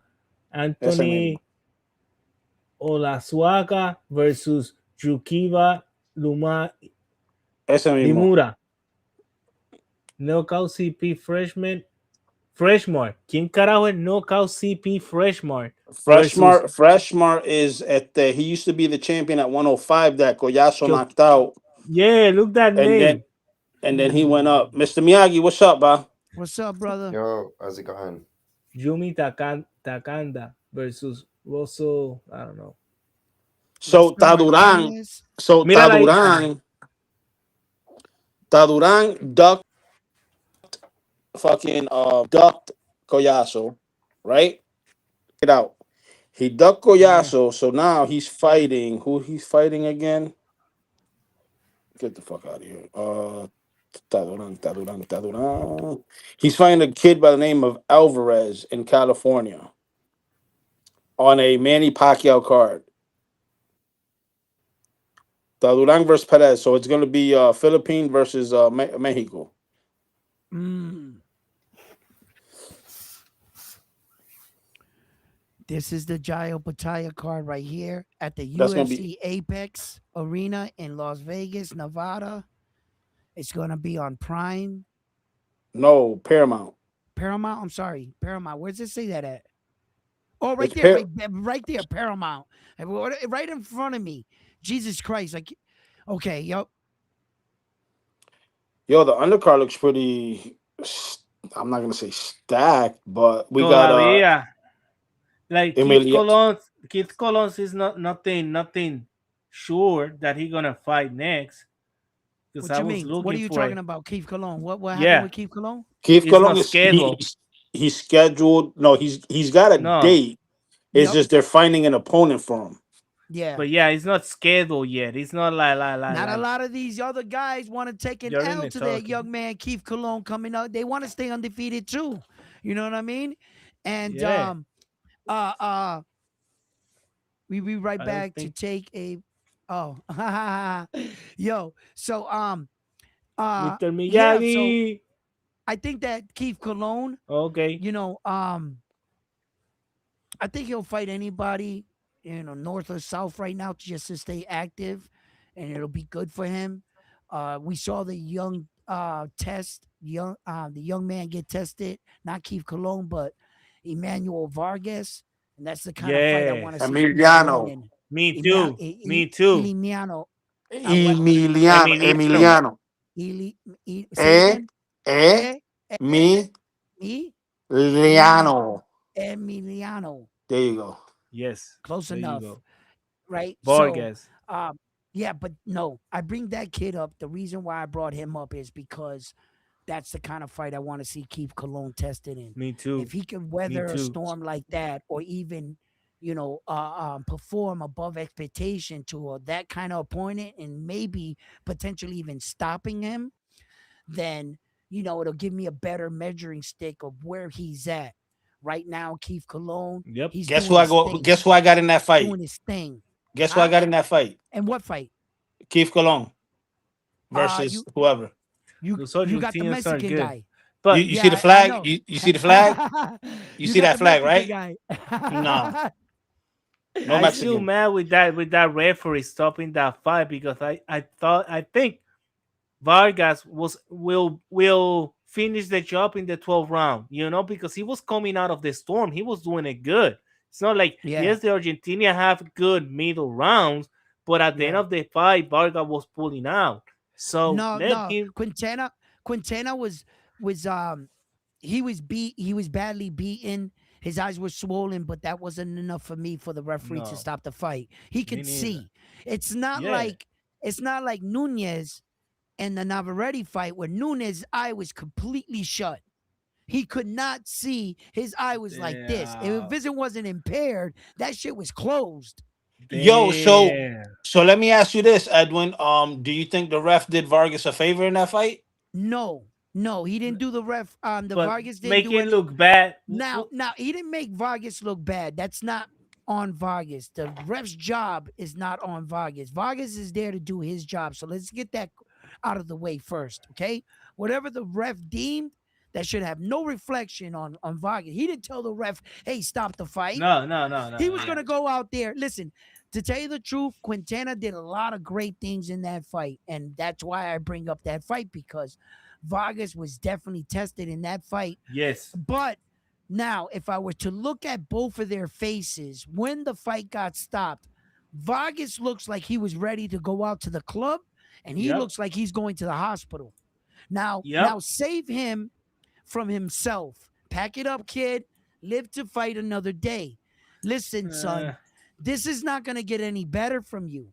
You're going to go back out there, and you know what Vargas is going to do? He's going to open both of those cuts on your eyes even worse. And the yeah. surgery you Well, could have had, if you stopped right now, you could have just had stitches. But if you go back out there, you might have irreparable eye damage. So sometimes, listen, kid, you're doing a lot of good shit. I think you're still in the fight, but at this point, as a referee, you're not. This fight's not gonna get any better for you. What I'm gonna do is spare you from more ass whooping because, kid, you're good. You got a career, but I'm gonna have to stop you on this one. You're not gonna win this. Look at that kid Vargas. He doesn't have a scratch on his face. And you're meaning to be mad at me because I'm stopping the fight because what you were gonna come back all of a sudden? The entire fight, you weren't able to put a scratch on his face, but now you're gonna convince me that this is when you were gonna start whooping his ass, brother. It wasn't gonna get any better for you. It wasn't gonna get any better. You Hey, were low key, real quick. That shit starts on the 6th. I guess they're doing the training right now. The scrimmages. He's talking about the World Baseball Classic. Starts today. They're starting the little fucking the scrimmage games against like professional teams, but the actual tournament starts on March 6th. Let's see who else is in here. Fuck, yo, Ramos beat the that brother's ass. Bet that Ramos money line plus 275. Saw my bet hit live. Ramos took that. Oh, Gallo says Sugar didn't give up. He was a dog till the end. Yeah, no one said he gave up. Yeah, that's definitely he didn't give up, but I also think that Sugar Nunez was a little starstruck from fighting his idol. I later went back and I saw the commentary and I realized why he was fighting that cautious and tapping gloves in between rounds. Once I found that out of how he viewed Navarrete, watching him come up, once I found out that part of the story, it kind of makes sense. Um, I think Nunez was a little in awe. And then when he got clipped big and he started fighting, he started ripping bodies down to the body. Navarrete didn't like that shit. Nunez started, but the size difference was a problem. It was I didn't think that Nunez was that short compared to Navarrete. I didn't think it. He must have been wearing platform heel shoes at every fucking, face off because he's was a lot shorter than Navarrete on fight night. I think that played a factor. Navarrete was just a bigger man. His punches were weighing on him, and he closed his eye. Nunez was a dog in there. Yes, he was. But the way he started fighting for the first 4 or 5 rounds wasn't going to win him the fight. It wasn't doing him any favors. And I don't think he fought him with the same intensity he fought everybody else with. Nunez. I don't think he fought Navarrete like that. Uh, I think he was a little in awe. What's up, Mr. Miyagi? Yo, yo, yo, can you hear me? Yes, brother. Yeah, Navarrete with his nutritionist. That man is gonna go undisputed at 130. Yeah, you think so? You think he's gonna stay with now dedicated with his nutritionist now that he's Yeah, more serious? You yeah, seen him, definitely. right? He looked better in shape. His around the belly looked better than his last previous fights See, around his torso.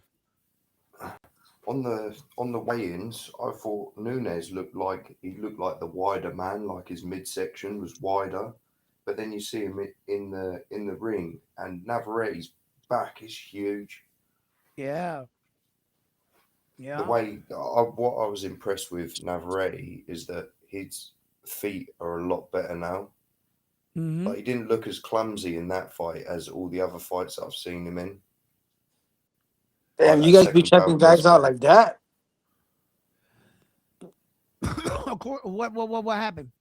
You be checking out guys like that? How wide their backs are, and Yo, shut the hell up. Shut the hell up. Yeah, We checking sometimes him always got out to as bring a up some fighter. some We're weird sizing him stuff up in it. as a fighter. Where's yeah, your mind at? You yeah, hear this guy, Mr. Miyagi? What's wrong with this guy? yeah. Yo, Mr. Miyagi, you're fine. Frontline is just, I don't know, man. Maybe he's been in too many prisons. I have no idea. You know what I mean? Frontline is just like too many prison showers. I don't know. But yo, Yeah, go but ahead. did you not see him on the when they're on the scale? They're side by side flexing, and Yeah, literally Navarrete. I thought and Navarrete's like the smaller man, like so he's like looking at Nick Ball, and then you see him up against Ray Vargas. Ray Vargas is the taller man, but he wasn't the bigger man. right, right. No, but that was the hooks that Navarrete was throwing when he was on the ropes, catching Nunes when he come in. He I was, he thought was was, absolutely his brilliant. punch was too heavy, man. He was, but shout out to Nunez, man. He's got a beard, man, a chin. He got caught with some pretty big shots in that fight by Navarrete, and Nunez wasn't going nowhere, bro. Yo, listen. There was a point in the fight where I believe that Nunez was literally fighting out on his feet.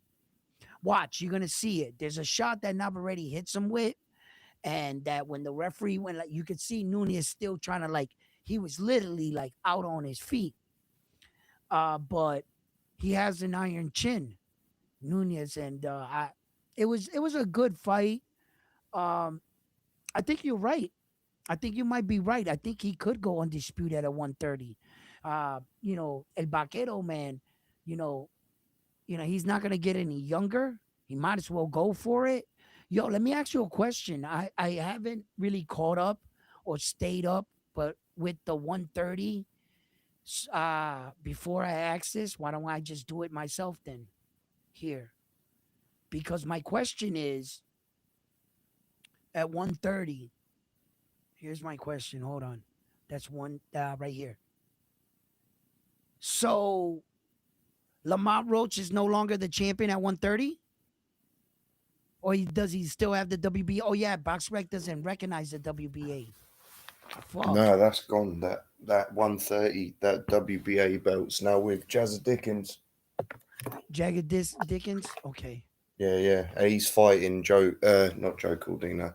He's fighting Anthony Kakachi for that belt, or that Okay. he's defending that belt against Anthony Kakachi. All right. Because I think Jazza Dickens upset. Was it a Kazakhstan fighter? He was basically supposed to lose that one. He knocked him out clean. Yeah. Because Jazza Dickens was supposed to defend his belt on the Night of the Samurai card, but then was it Hayato Susumi got his orbital bone broken in sparring? Oh, that's what happened? Yeah, they said it on the live. Okay, People were yeah, saying he okay. just got injured, but he actually got his orbital bone fractured. Okay, that was the injury. They said he got injured, but I never really knew what the injury was. Okay, so that's what it was. It was his orbital bone. Okay. Yeah. All right. Yeah. Huh. Okay, so I was looking up right now the 130 champions right now. Emmanuel Navarrete, Oshasi Foster is the WBC, and then Navarrete is the WBO now. And then you said that the WBA is Dickinson, Yeah, right? Right? Okay. yeah. All right. Check this out. Check this out, right? Javante Tank Davis is champion in recess right now for the WBA, the division up. And then Abdullah Mason's WBO, Raymond Moritaya's the IBF, right? And Yeah, Herrera yeah. is the WBC interim.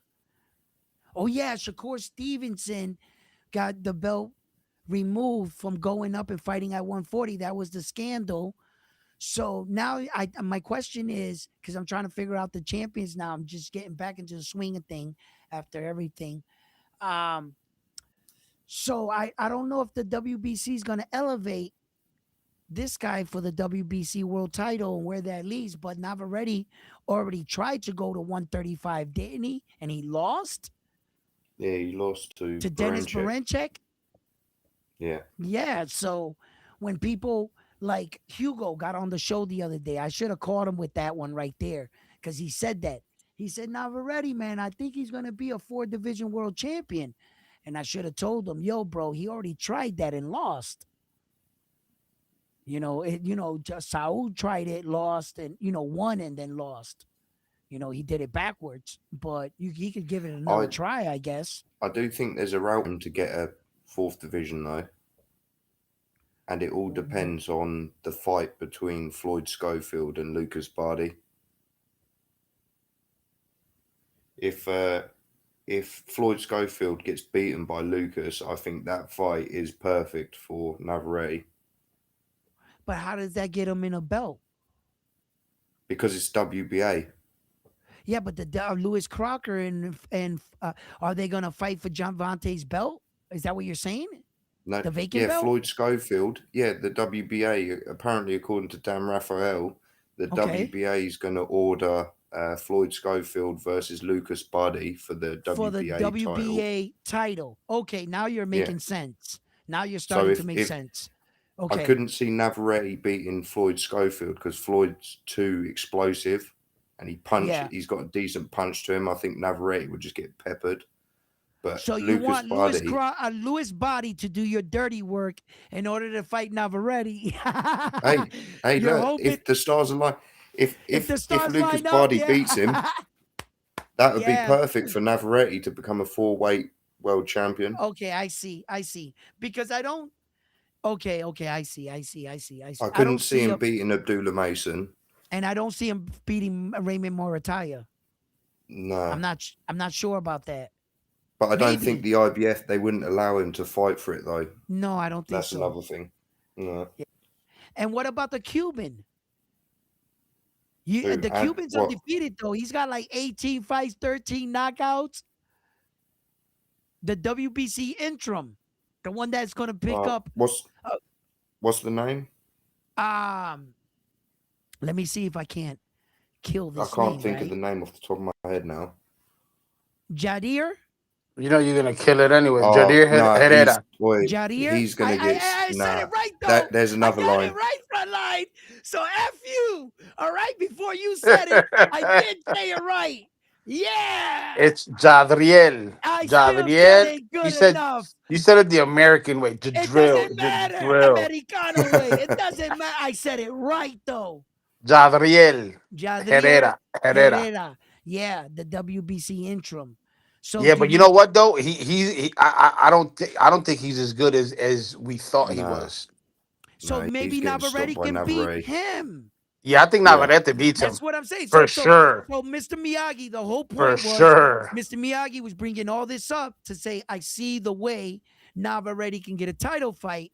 Now, if Jadir Herrera gets elevated to the WBC full status, I'm asking Mr. Miyagi, could that be a possible avenue for him Well, to get 4 divisions? here's And he another said one. yes. Richard says, "How do you guys see Osaki Foster versus Vaquero?" That's a Foster's. Oof. dangerous fight. Foster's a smart fighter. He fights to the level of his competition. Um, Let me explain something to you, right? Hold on. Hold on. Before you start laughing and introducing, don't lose my train of thought. Okay. I got to get this out. I got to get this out about Navarrete.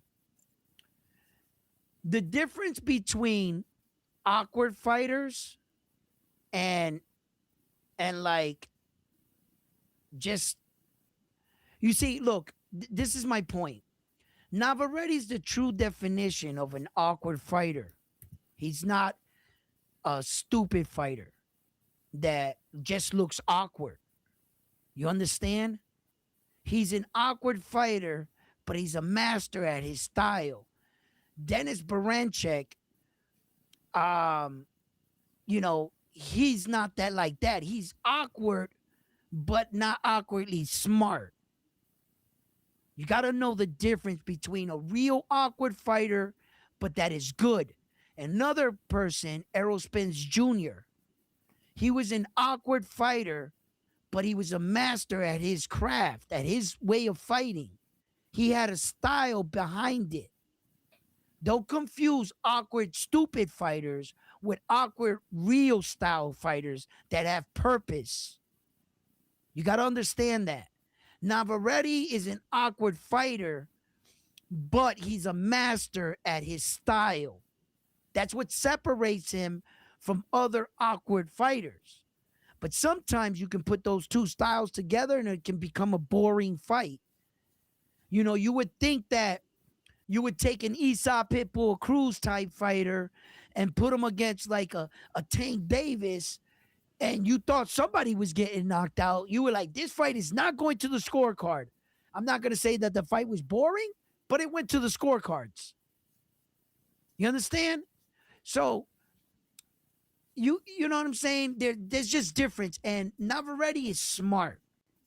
He's smart. He kind of fights like late nature take its course. He doesn't really have this like game plan where he goes out there first 3 rounds. I'm gonna fight like this. 4, 5, 6. I'm gonna fight like this. He doesn't. He kind of goes with the flow.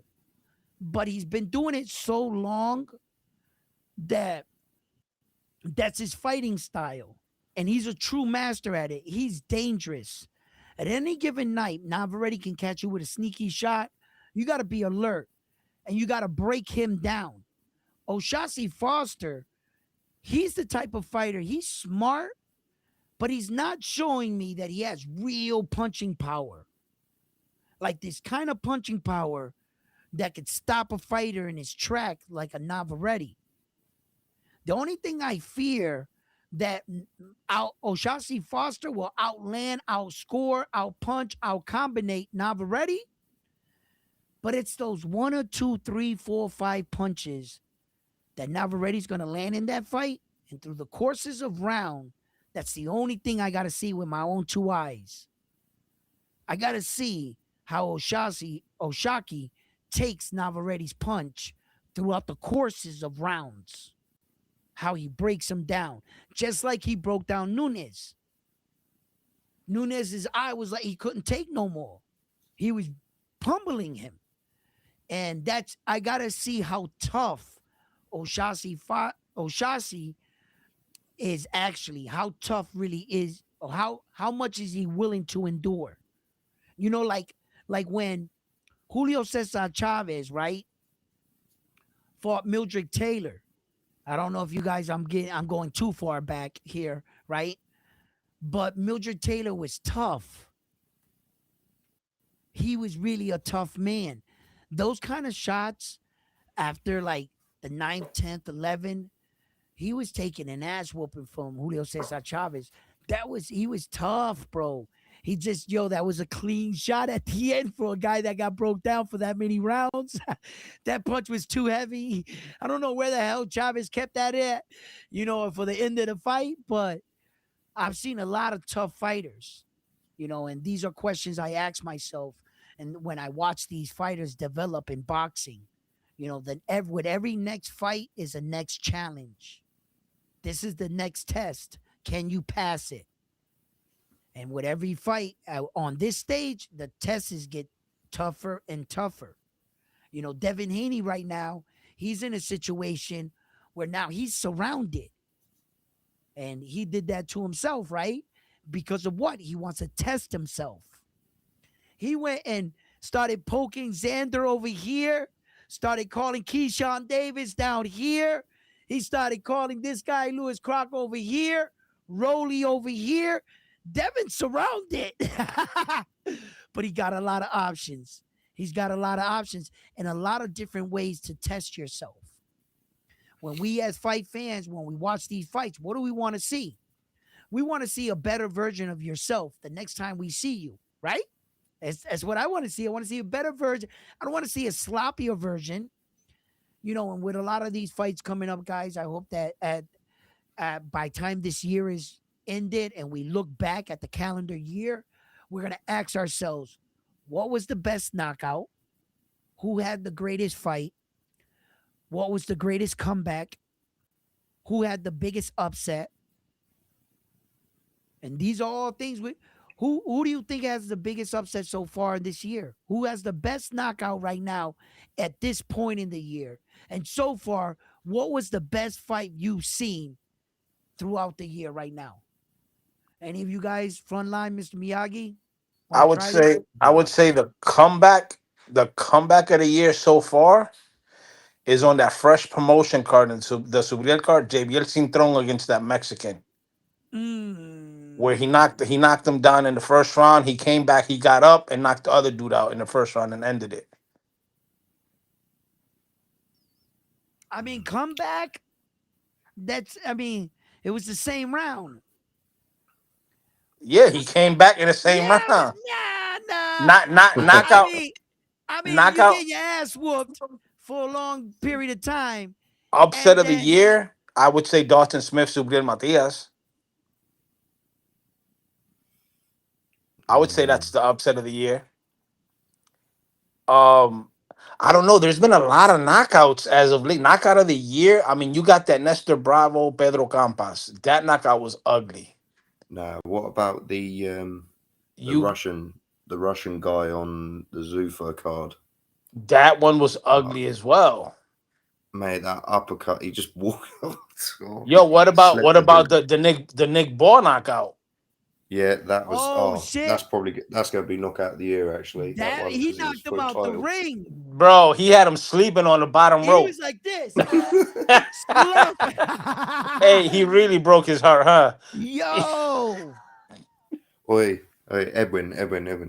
Oi, did you see Ness's reaction to that? no, I didn't. I That was never saw it. hilarious. Oh, on Ness's I, reaction, he's I got a gotta go short watch of it. it. Oh, it's funny as fuck. Yeah, I gotta go watch it. I didn't get a chance to watch that. Man, between my situation and my dog getting jumped in the yard by squirrels, you know what I'm saying? I had to What? get my dog some backup. Jax, you know what I'm saying? Hey, yo, hey, frontline, you know how big Jax is, right? Yeah. Right. So he got beat up by some squirrels. You know about that, right? How many got him? How many got like 2 squirrels got him? So I went and got him a burner, but now I got a grip on it. I put a grip. You see what I'm saying? Look. So I sent them out there with a full clip. I said, Jax, go get him, right? He came back with a black eye. He got beat up again. The squirrels were packing, right? So I said to him, Jax, there's too many of them, right? So I was like, yo, Jax, you know what we got to do, Jax? We got to go big or go home. Yo, listen, I got You got him shit the be drum. spinning around here. I said, I sent them back outside. Jax, go get him.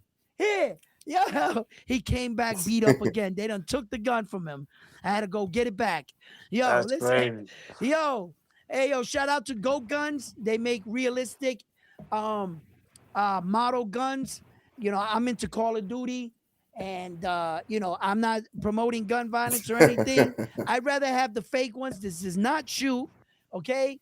But it's cool. I like Call of Duty and shit. It's real metal. It's heavy as fuck. This shit, look at this. Look. Full magazine, buddy, We out here rocking, okay? 100-round clip. Go get him, Jax. And beat up my dog. And I got a backup clip too. You know what I mean? I'm gonna send them out there packing. Oh, my grip. I gotta tighten that up. Yep.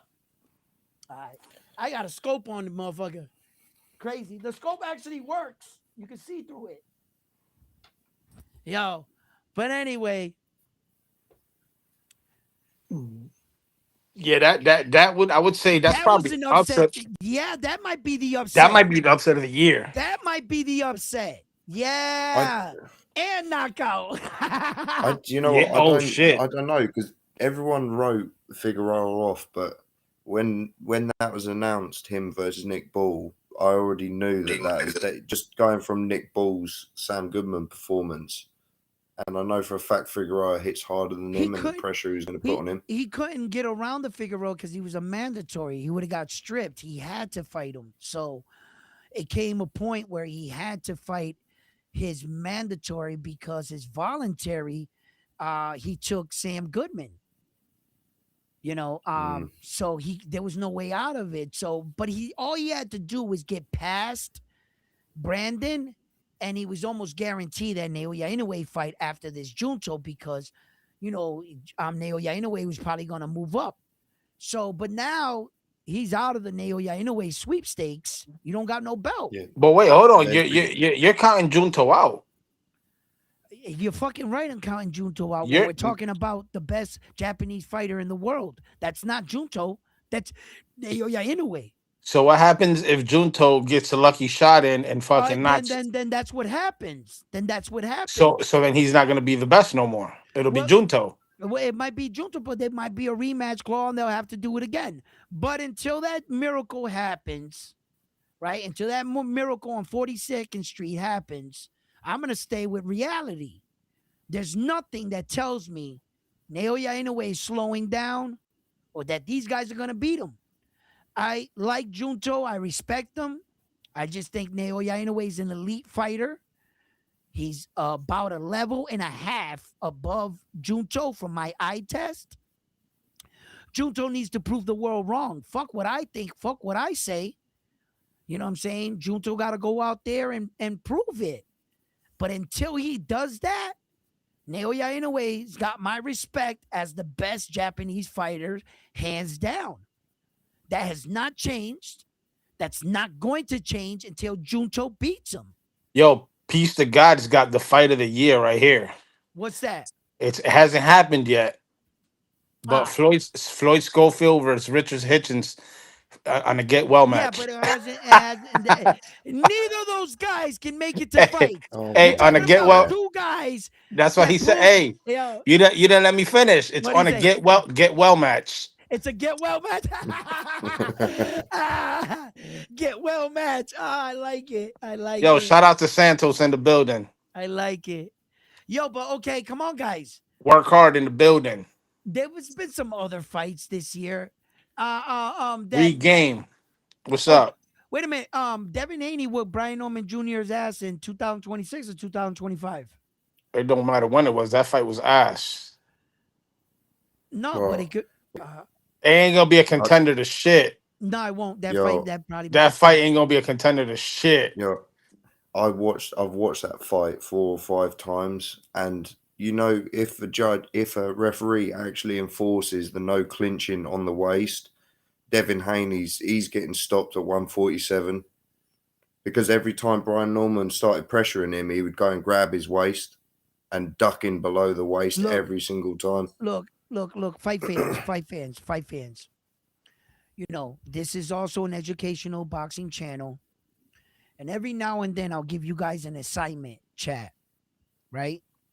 I would like you guys to quickly go watch a few Devin Haney highlights or boxing matches. And the job is show me one fight or just maybe a situation where Devin Haney actually fought going backwards. Show me a clip. Devin's always on his back foot. He can't fight going backwards, though. He can't fight going backwards, though. Meaning. Okay, there's a difference. Let me specify the rules. Hold on, guys. 1 second. While you look up the rules, Santos, the topic originally was the pound for pound list. How people, I guess, put their pound for pound list together, but we're past that now. Now we just freestyling. Yeah, we already put up my pound for pound list, their pound for pound list, and with the rankings, and we broke that all down. But okay, what was I again? What was I Talking saying? about, because I said Devin is always on his back foot. Okay. What I mean by that is this. You know how when you get on the back foot and the guy's coming forward and you fight him, that's called fighting off the back foot, right? Okay, he can do that. Devin can do that. What I mean, fighting going backwards, that's different.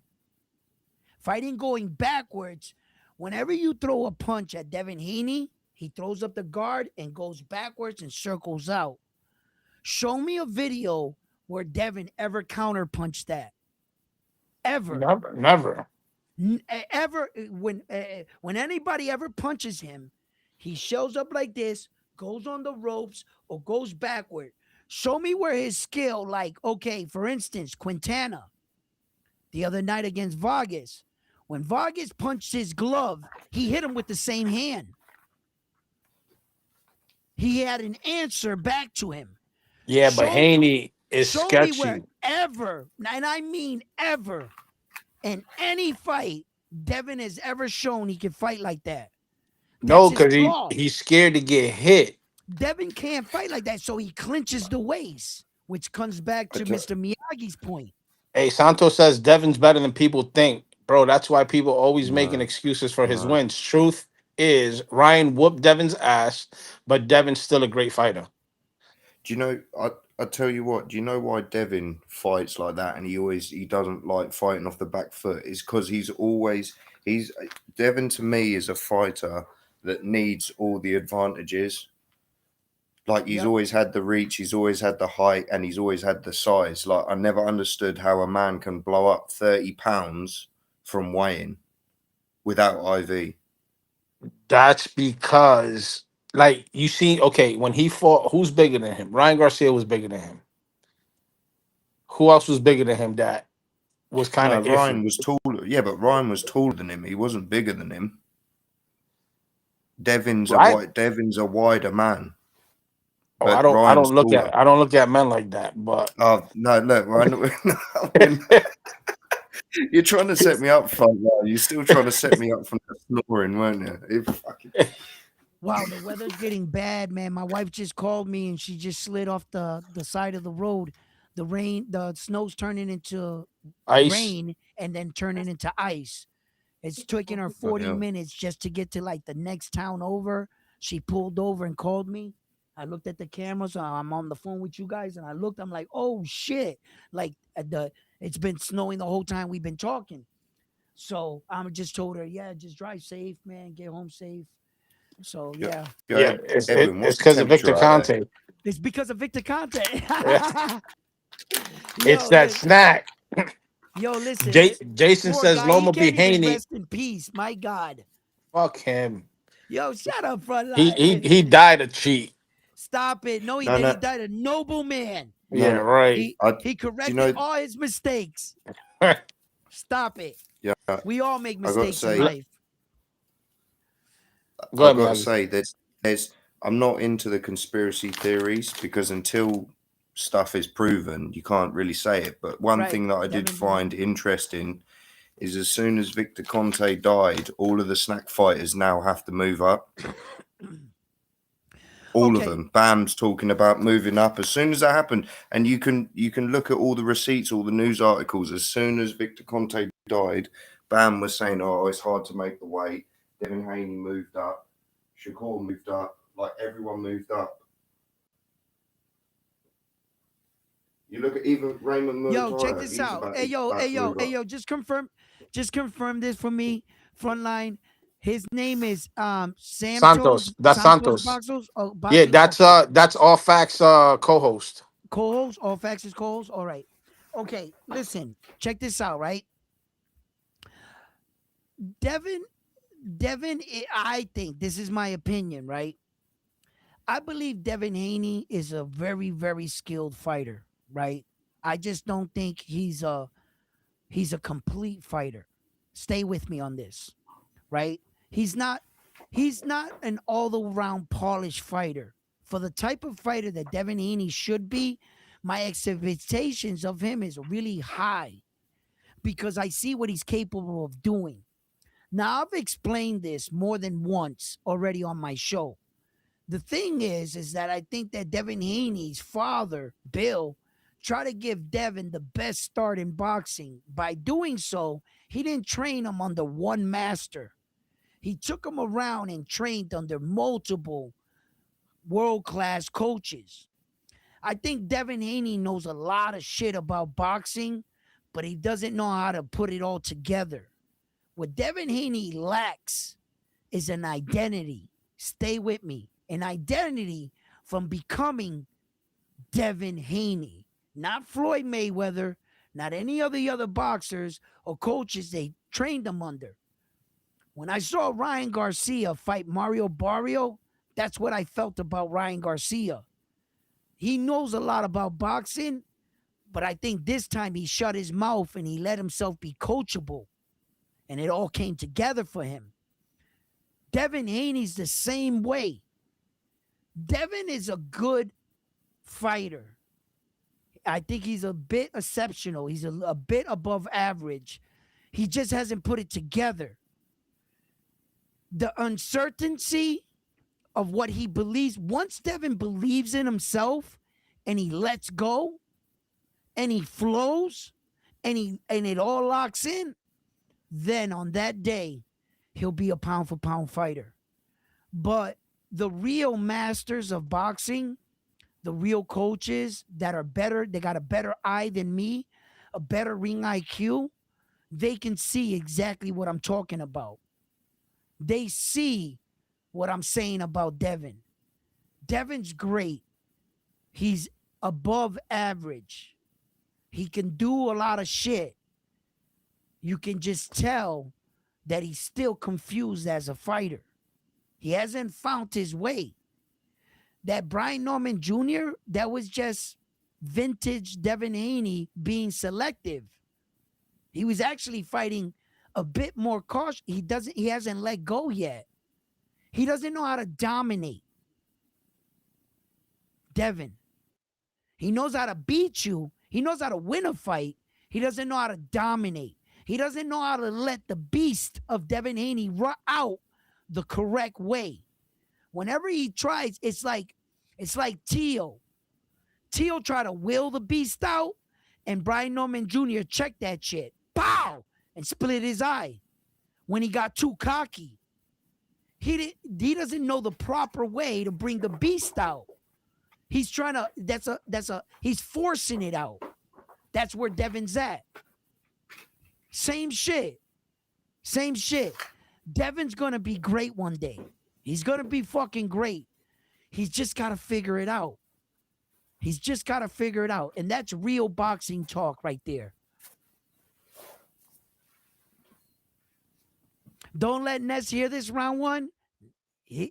Ness heard this firsthand on the show.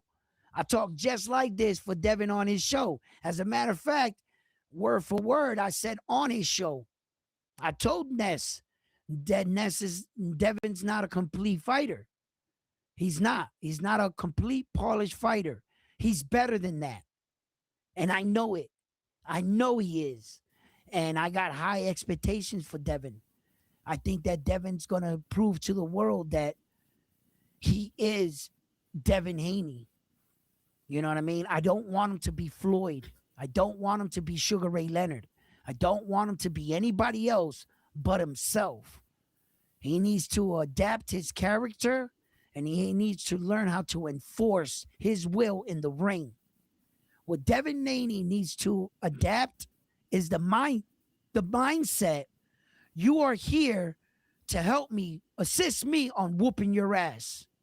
I'm going to whoop your ass, and you're here to assist me on doing so. That's the kind of mindset Devin got to put behind those skills. That's it. That's it. And I think Devin's gonna really be a better version of himself. He's Edwin, just gotta find himself. let me ask you this: the version of Ryan that showed up against Barrios, you put him back in the ring with Rolly. How do you see that fight? Does it different, or would it still be the same outcome? Okay, the you say that again? The Ryan that showed up for the Mario Barrios fight, if you put Rolly in against that Ryan, how do you see the fight? Uh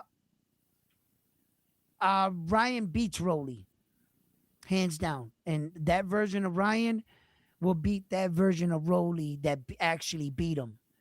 The version of Ryan that Rolly beat was a less engaged. He didn't look like he even wanted to be in the fight, in the middle of the fight. Ryan looked like he didn't want to be there. The Ryan that fought Mario Barrio was like a Terminator. Even when he knocked him down, he didn't celebrate for 1 second. He was looking at Mario Barrio like, get up, get up and take this ass whooping like a man. He was not laughing. He wasn't talking to the crowd. He wasn't waving to nobody. Ryan was a more focused, He was locked disciplined. in. He was locked in. If that Ryan would have fought Rolly, for one, he would have been more offensively active, more engaging in the fight. And when Rolly knocked him down, let's say still, let's give that to Rolly, that either way, Rolly knocks down that Ryan that fought Mario Barrio. Let's say he knocks him down. But when Ryan gets up off the ground, you might have woken up a sleeping dragon, just like the Olympian did. Luke Campbell. Luke Campbell knocked down Ryan. What happened? Ryan got up off the ground and was like, "Motherfucker, did you just knock me down?" And beat the brakes off that man. That's that focused Ryan. When you got that kind of Ryan, I've already seen him in those kind of situations. So that's where I get my information from. That if that Rolly would have fought that Ryan, Ryan beats him. Well, here's a kicker. Santos just said it's hard to say because Rolly's also getting better. Rolly is also getting a lot better. And I said it, right? I like, So that's the reason why I asked that but, question. but I took that in account in my calculation when I did it. I might have not said it, but believe me, I calculated how good Rolly looked in that first Ryan fight and how much better he's getting. But you did say that Ryan Garcia that fought Mario Barrio. Right? And I Versus Rolly. and I'm telling you that the best version of Rolly loses to that Ryan.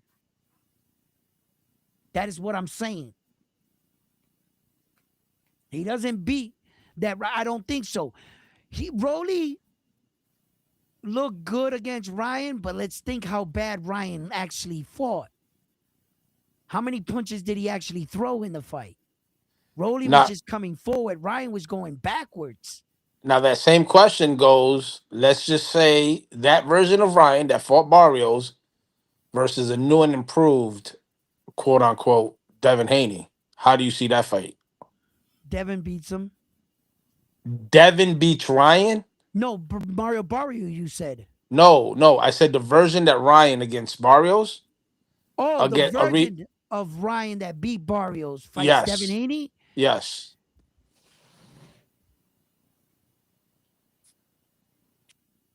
We might be 1-1. So you think that Devin might beat him? Yeah.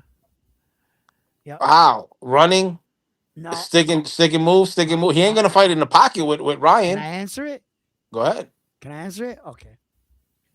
Here's the problem. Devin's not going to fight Ryan Garcia like he fought him the first time and take him lightly. Devin's going to be more defensively sound. He's going to use his feet and he's going to actually use his speed and his boxing skills.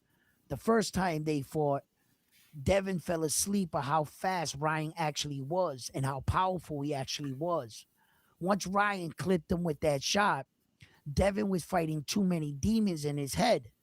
He was fighting the embarrassment of hearing the crowd, watching his wife's face, his little brothers, his dad watch him go down for the first time.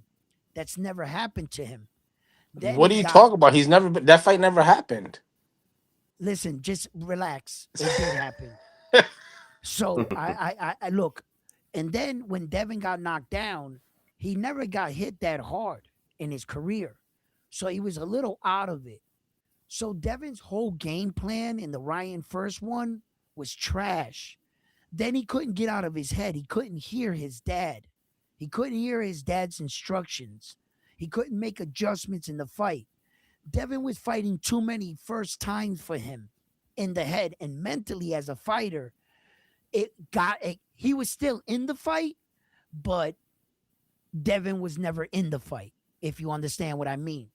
The reason why I think Devin beats this version of Ryan, at first, I was so impressed with Ryan. I said, this version of Ryan's going to beat Devin. But that's a prisoner in the moment. I need to calm down. I also got to understand that Devin will not approach Ryan. He won't make the same mistake twice.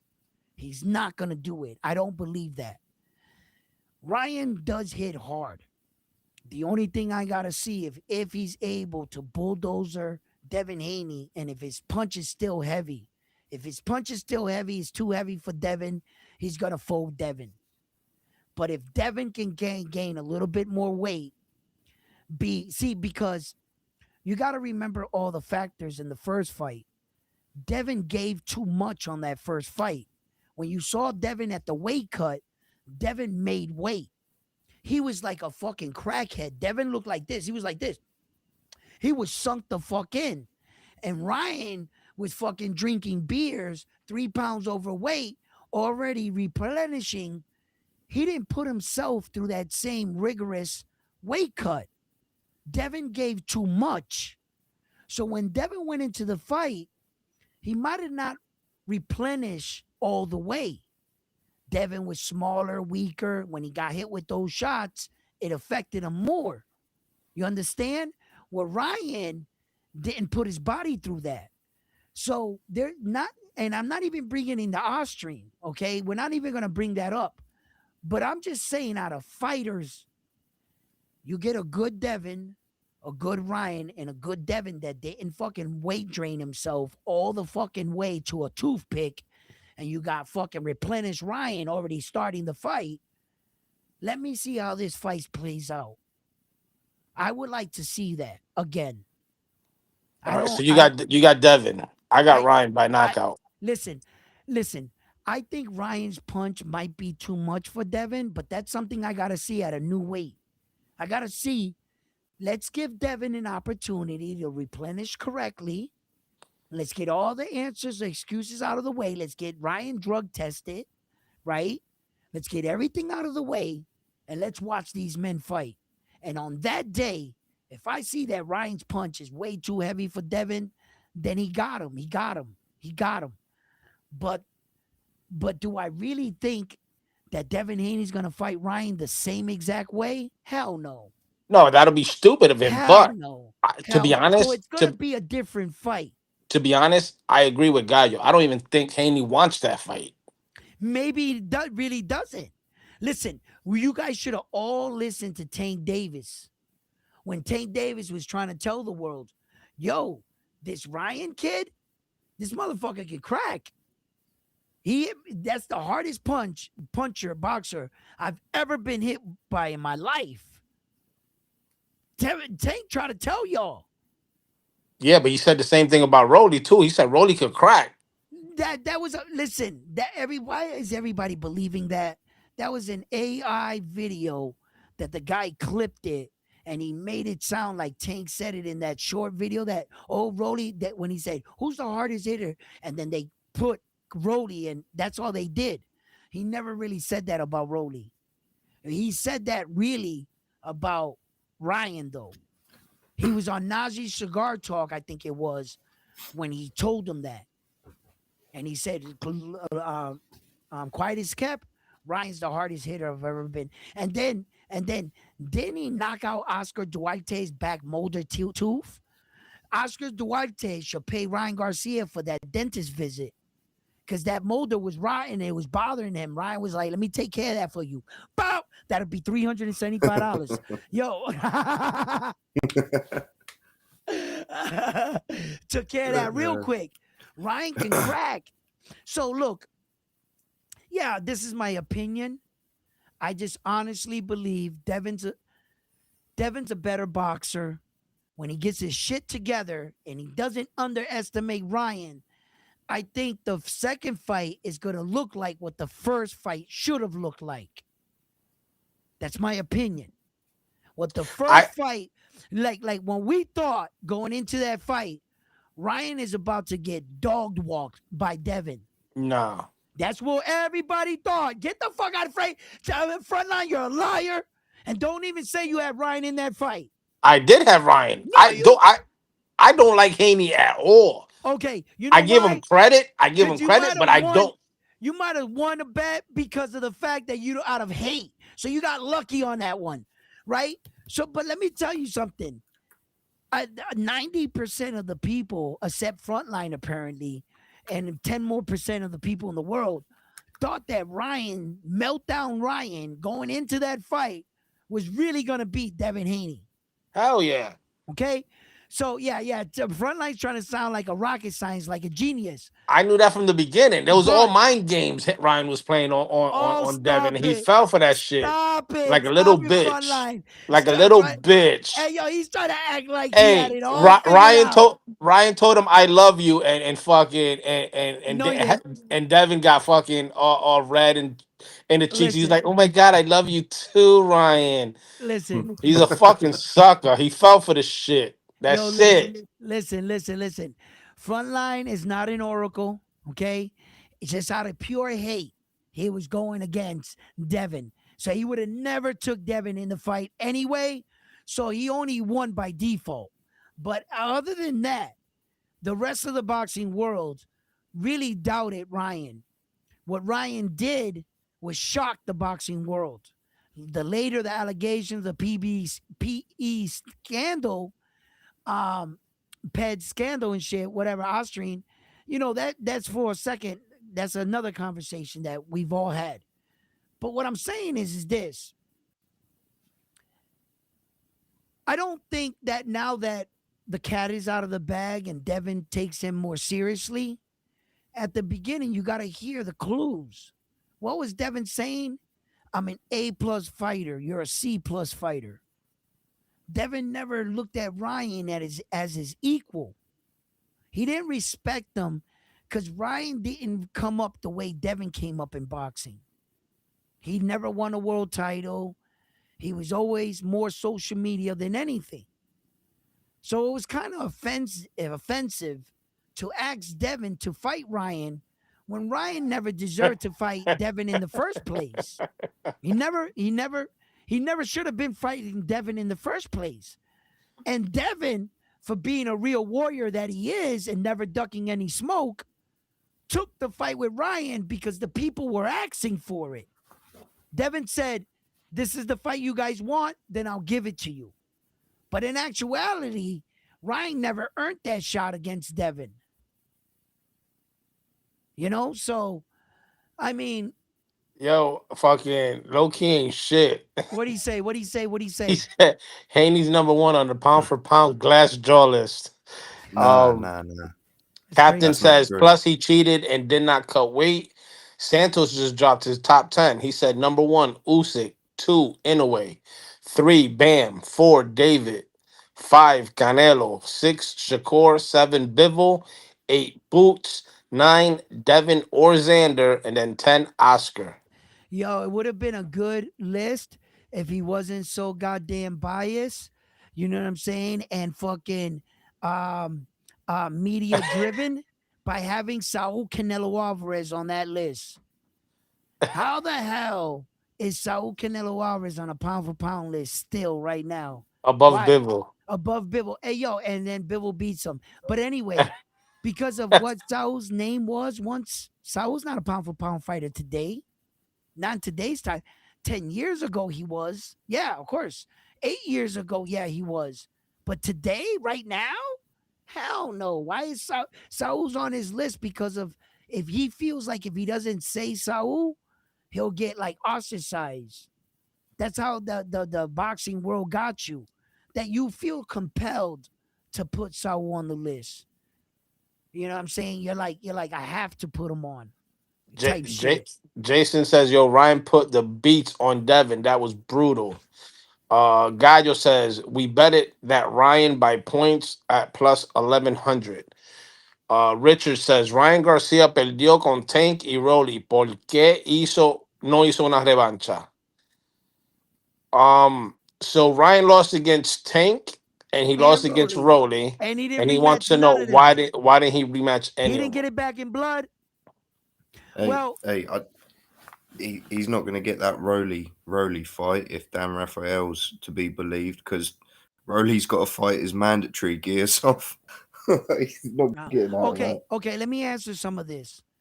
Both of them, in fact. He didn't get it back with Tank because Tank did one time thing with him. Tank had him go through a weight cut. Ryan didn't want to put himself through that again. That was the only way Tank was going to fight him. So that was going to be off the table. The Rolly one, in fact, Ryan ducked because there was a rematch clause in the Rolly one. It was almost all set up to go to fight again, and Ryan pulled out for more lucrative matches. So why didn't he run it back with Rolly? That's a good question. It might be running it back. I mean, right now, Not right. They didn't supposedly, run it back at the time though, right, right, because right, right, right. Rolly can always say, "Ryan, you ducked me," and he has the right to say that because in his fight with Ryan over that belt, that regular belt he won, there was a claw and put back in place. They could have ran it back. And Rolly was saying, "Yup, we're gonna run it back." Everything was the venue was set, the date was set, and Ryan backed out. Gallo says, we robbed the books with that Ryan bet. Don't give it back to fuck him. And Xander then or Xander um, and Canelo don't belong on the list as captain. Well, like I said earlier, I agree. when Edwin was I talking agree. about his list, it's all subjective. Like Yeah. perfect example, like you got ESPN, you got Ring Magazine. Those two lists differ completely. Then you got Edwin with his list, even it'll change again. Hmm. Then if you put your 10 for your top 10, it'll probably be different than everybody. It just depends. If Santos says he got Devin or Xander on that list, then that's his list. I mean, shit. Edwin, What? um, this I know you put your list, but um, where do you rate Brandon Figueroa? He ain't If on the you were to top. He put a ain't even pound, on the He's top not on. 20. He's nah, I not do you know what? I would put him in the top 10, maybe at 10, really. because he's taken the O's of he knocked out Lewis Neri, gave him his first O to get the WBC, or was it WBC at 122 pounds? Hmm. Took his O. He was the first one, 35 and one. That's what the one that it gave him his first O, knocked him out. He beat obviously he's just knocked out Nick Ball. He's beat Mark McSio as well, who's a real tough former world champion. There's a few others that he's beaten at 122 as well. Look The at only look at. man he lost to was obviously Stephen Fulton. Right. Like check this out, guys. Um, I actually hold on. Okay, that's just all old stuff. Okay, this is the pound for pound list on Box Rec right here. They got Usyk, Inoue, Shakur Stevenson, Jesse Bam Rodriguez. Terrence Crawford does not belong on this list. He's a retired fighter. You can't be on a list when you're retired. So I don't know why they got him on here still. David the Monster Benavidez, Junto, Saul Canelo Alvarez doesn't belong on the list. I don't even think Jerron Boots Ennis belongs on this list. And you can argue Devin Haney at 10. Now, my list over here, this is my list that they allow you to make up your own list on Box Rec. So I made up my own because they asked you to do so and submit it. So I did. I got Naoya Inoue, Jesse Bam Rodriguez, Shakur Stevenson, Usyk, Oscar Collazo, David the Monster Benavidez, Junto, Jerron Boots Ennis, Devin Haney, and Virgil Ortiz is my 10 pound for pound list. That's my list. Considering the guys they gave me. These are all the guys that they give you. You're supposed to pick from the guys they give you. That's it. And Demetrius Bivol is not here. He's not one of the. He's not even one a runner up. Saul is here. Emmanuel Navarrete's here. Terrence Crawford, Raymond Morataya, Espinoza. You know what I'm saying? They're all here. Look at Hamza, this Japanese dude, Massa Hey, Captain, won't you put your top 10 Chuchi. on the on the chat? Look Or at Edwin, drop the link if they want to hop on. yeah, definitely. You know what I'm saying? Top pound for pound lists are subjective. Like I said, I would have definitely had Demetrius Bivol on my list if they gave him as an option to me. He's just not there as an option. They got Jamel Charlo, but not Demetrius Bivol. It's crazy. Hey, yo, did Melasa fall asleep? Nah, I don't know. I don't know. He's chilling. Xander needs a little bit more work to do to get on the pound for pound list, but he'll be there one day. Look at Bruce Carrington. He's not on the list neither. He should be above anyway. Yeah, right. Psst, above in a way. So that's my list. Now, on my list, I think that this could change right here. Like, I could put it like that. Like, I probably put Shakur 2, him 3, and then Usyk. Uzyk's 4 because he's the heavyweight champion, but I don't think he's more skilled than the top 3 fighters here. You know what I Yo, you mean? know what we should do, Edwin? Actually, to tell you the truth, it should go like this. You know what we should do, Edwin? Just for shits and giggles. We should do a top 10 Mexican pound for pound, just all Mexicans. We should do an American one, and then we should do a Puerto Rican one. I don't think we're gonna have enough fighters, but for with every fighter that we have, then fuck it. Yeah, we'll have enough fighters with all the fighters we have. We could actually do that. It won't be I'll like do like a top five. yeah, like that. Or Like top five. maybe Mr. Miyagi, we can get you in on the UK side. Yeah, he gets his top 5 UK fighters, top Mexicans. We can do that shit. Hell yeah. You know what I'm saying? And we Sounds put it good. up. Melasa, you sleeping? Malasa's knocked the fuck out. Yo, what up? What up? Well, he says, "No, that's Dookie."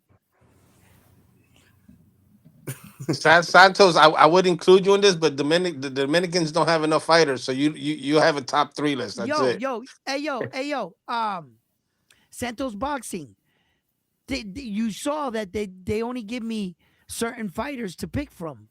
There's a couple fighters that I thought could have been on the list, honorable mentions, that could have been on the pound for pound list, but I mean, with the guys they gave me. Now remember, Santos, belts divisions don't count when you're talking about pound for pound.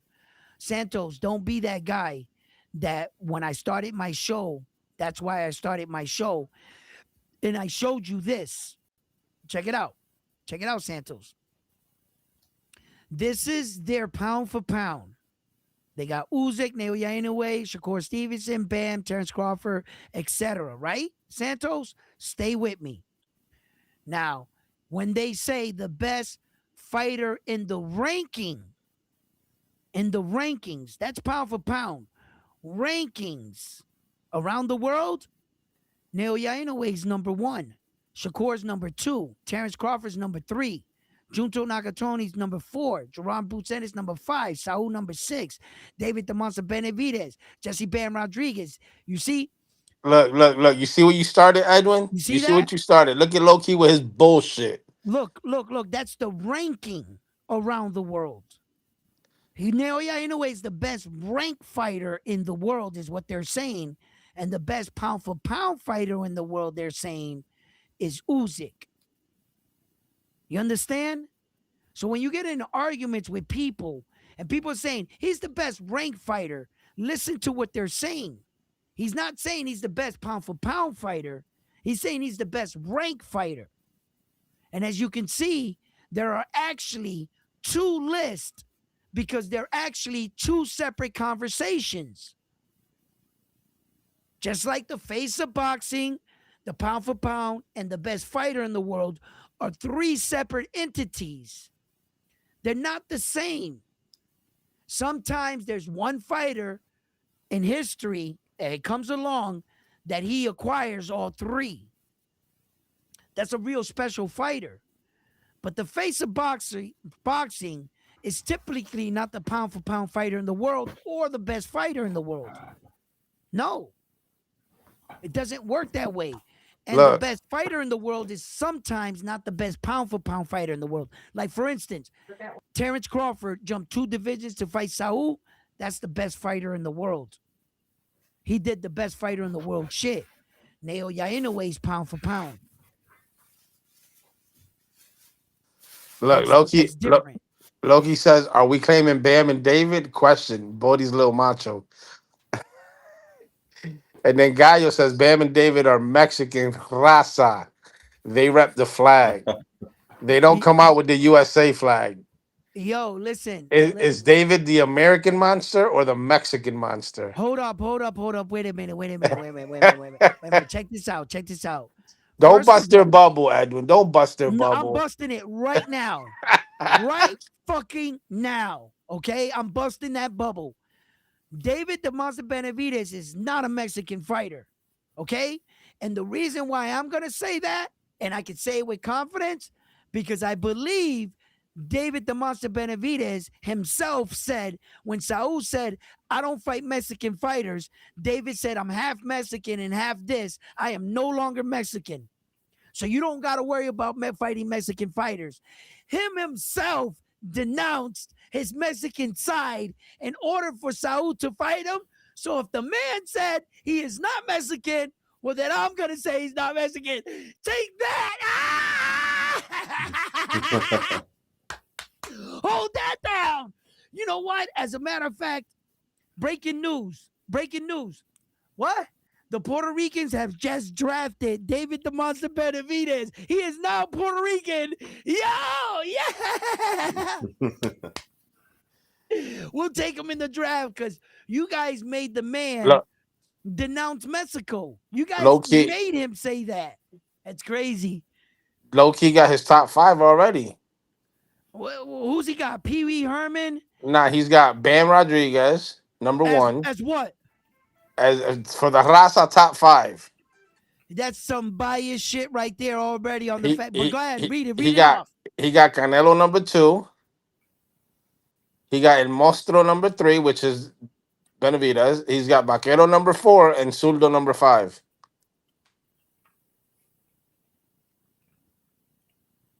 Look, now he's taking personal calls on the job. He's getting fired. Yo, my wife is yelling at me. I got to call for dinner. Chill. Keep talking. Um, Santos says them niggas is Americans. Raza makes boxing great. Uh, David even got Dominican in him too. Then Shakira is not Puerto Rican. Then he don't speak Spanish, says Gallo. Pause. Santos says, I Ben said Shakur not a PR fighter. Salute my YouTube brothers. Taco Tuesday. Osensi in the building. Gallo says, Shakira not Rican. That name was given to him by Tyson. Tank is Shakur the es de best. Bayamón, Bayamón, Puerto Rico. What you mean? He's not Puerto Rican. Yeah, he don't speak English because he had to leave, He don't But speak he's, Spanish. yeah, What? He's Spanish. half and half Mexican and Yo, it's what? because you Hold on. don't listen to him. He speaks Spanish too. He say leche. He say casa. He say Leche. one two. Leche. You Leche. know. Hey, yo, Mag says So Tank I is the bet he best says fighter on the leche planet. Bottom huevos. line. You heard? Tank said Mag said Tank's the best fighter on the planet. Bottom line. Captain said he's half Mexican, half Ecuadorian. Yeah. His Takeover father's says Ecuadorian. Shakur wears the flag that matters. Puerto Rican flag. Captain says a good top fight. And then Gallo says, y'all still have nobody above 170 Take that. Y'all small guys, when y'all get in a fighter to fight Zurdo, that's right. Y'all small guys. Fuck you talking about? We got Not Nazi Nadi Lopez. Lopez. Yeah, yeah. Yeah, don't worry. Pat Brown's going to come once he gets into championship contention. You watch. No Sabo. Felino says no Sabo. He fights women. No Who? sabo. Oh, he's talking about Tank. Fucking who you got? Miyagi for UK. I have to think about it because I know Nick Ball's going to be high because of he should really have them two champions. He had the former champion Isaac Dogbay on there, and I do rate Sam Goodman quite well. Like he's a really good boxer, so I'll give him that as a decent win, but obviously not champion or anything. Yo, that's it. Edwin's getting written I'd up put. today for fucking talking on while on the job. Edwin's getting written up. I would say number one at the moment. Obviously, it depends whether we're allowed heavyweights or not. But if we're going on skill, I'd say what number one. Oh, I'm just trying to think who we've got because we've got some good lighter weight fighters coming up, but they're still only like prospects, but they're looking really promising. I'd say if I'm going to put it just on my skill list, I'd put Moses Satama at number one out of all of them because the feet, the speed, the counters, the power. Hey, I yo, know he's at Frontline, what you heavyweight. saying to Ti? Huh? What you saying to Ti? You know what I'm Ti. saying? Yeah, I'm Edwin Ti right now. You know what I'm Ah, saying? I I say mean, you you don't getting see the written up hat? for You don't see taking the hat? personal calls on the job. You know what I'm saying? You don't see the hat, bro? When you see me on the street, brother, you don't know me. You know, yo, Yo, yo, so listen, I wasn't getting yelled at. I was ordering food, man. All right, we got a top five Japan by top Low five. Key. La Raza made a top five Japan. He said Inoue, Nakatani, Andy Ryu, Kenshiro, and Tsutsumi. That's a good top five. That's a two. Yeah, I can't argue that. Nick Ball just got Oh, knocked out. speaking of Japanese, um, Edwin, did you see who Donaire's fighting? Who? Mate, Nonito Donaire is fighting one of the hardest punchers at Oh yeah, 118. The I just had guy's it on the screen earlier. Riku Masuda, mate. That Yeah, that I was kid is telling. no joke. I knew that. I knew right away. I'm glad you know about him. I knew Frontline didn't know, so I didn't pursue it. So I Who's was like, that? the guy that Nonito Donaire is fighting.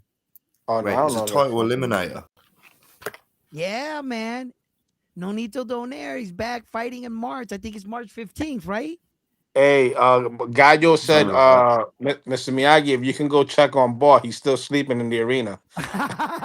Oi, oi, Donito Yo, no. donating. hey, yo, go wake that dude ball up, man. Oi, You know what I'm saying, Mr. oi, Miyagi? we haven't seen him. I haven't seen him on any interviews. He's been radio silent since that He's knockout. feeling really bad because he knows that his $1 million fight just slipped right through his fingers. You know what I'm Yeah, saying? but Did you see even Nick Frank. Ball looking like kick fucking the corner of Oh, fucking Sebastian? yeah, I mean Brandon Figueroa. He yo, fucking that kicked was him. that was Andrew Kane. That was the guy that fought on the co-main. Yeah, he looked just like Nick Ball, man. Could have Yeah. passed for his little brother. Well, it's like Nick Ball, Andrew Kane, and his coach all have like the bald hair. They're all short. Yeah, yeah. Yeah, Drew Kane was saved by the referee because he got knocked down before, and the referee saved him in that fight, and then let him fight the Yeah, next round, and a simple slip. Oh, let's stop the fight. Let's stop the fight. I was like, what? yeah, The that was a reason bit. why, I, you know what, Mr. Miyagi? The reason why you haven't heard anything from Nick Ball over social media and it's been basically radio silence, because the motherfucker's still knocked out in the ring. Yo, listen, go over there and wake that man up. He's still knocked out in the ring like this on the ropes. Yo, he got dealt with. So you guys still haven't gave me the best fight of the year so far? You guys, we talked about the upset, the best knockout. That Nick Ball, Brandon Figueroa fight is coming up, but so far, I know we've had better fights than this, guys. You know, that Pro Box card was pretty good the other night. That fucking every fight Yes, was yes. pretty Oh, damn oh, good, man. Um, So I, far, just like Vargas and Argentina is, I think, is the best fight I've seen so far. I you think that's the best you fight that you've seen recently. Yeah, You you see, just recently, reminded yeah, me, recently. Edwin. because yeah, we have to. I got to think back here. I know I've seen a couple good fights already. You know what I mean? A couple good fights, like better than Clarissa Shields. Yeah. Yeah, yeah, yeah, yeah. Oh my God, yeah. So I just can't think right now. I don't. You I'm drawing a blank.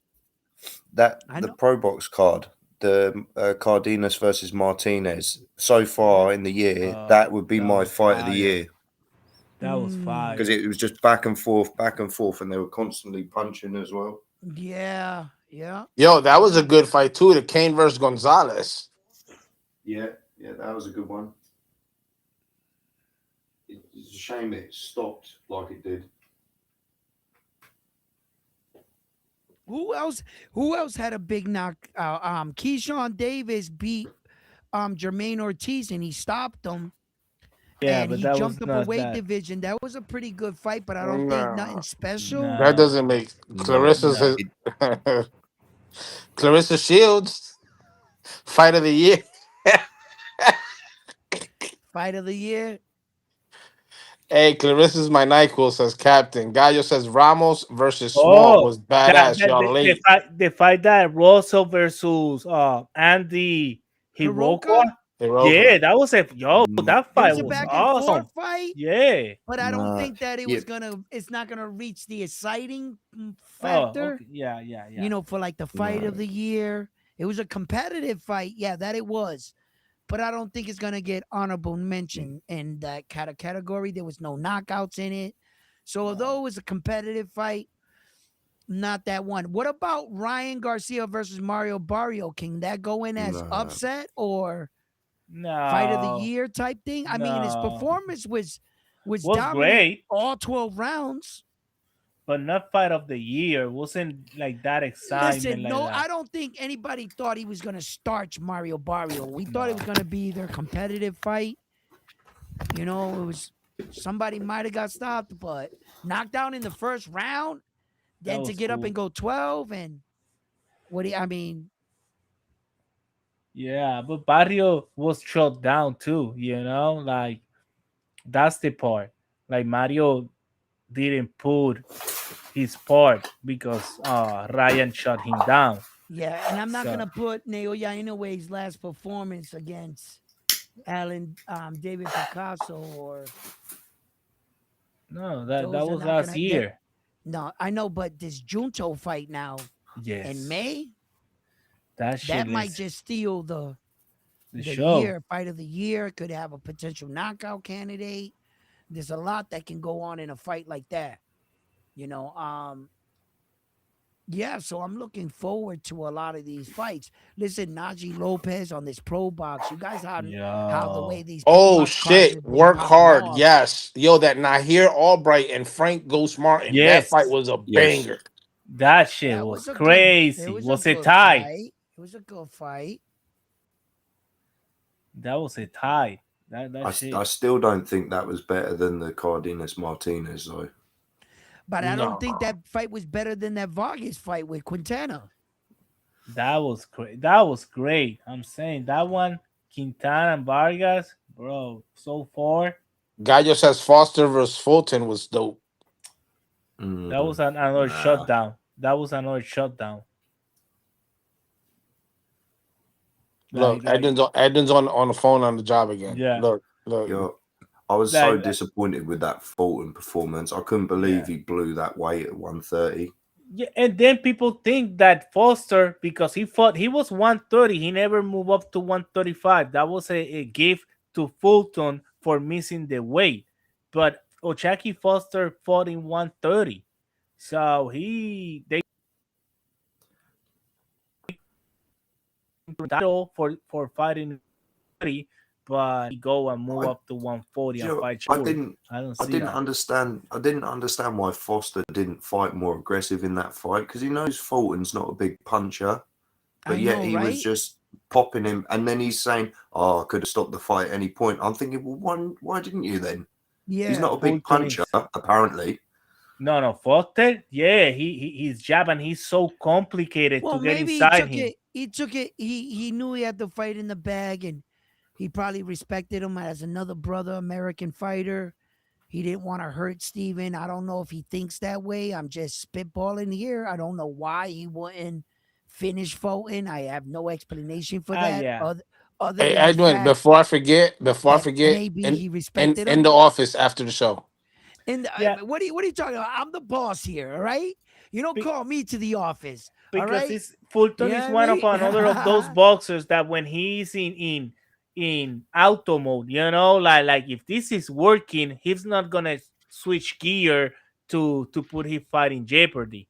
Like if you see the fight with Nova is different because Nova was okay, hit me one, I gonna clip you two, and was putting in that action.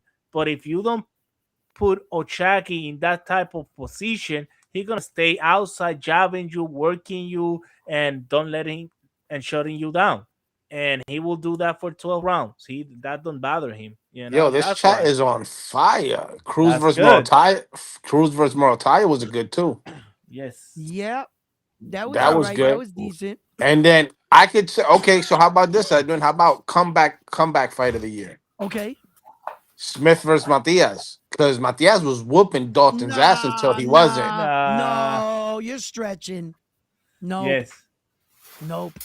That could go down as maybe knockout or maybe an Or upset, upset of the year maybe an so far. upset, but well, not Because no, knockout because he got up, he got stopped on his yeah. feet. So But upset because nobody was yeah, expecting Matias getting in the knocked canvas. out. No, no, Yeah, no. People thought Dalton could have beat him, but by split decision majority. No one thought Dalton Smith was gonna knock out Subriel. exactly. Now Exactly. that was it's kind of That's the upsetting upset. that way, yeah.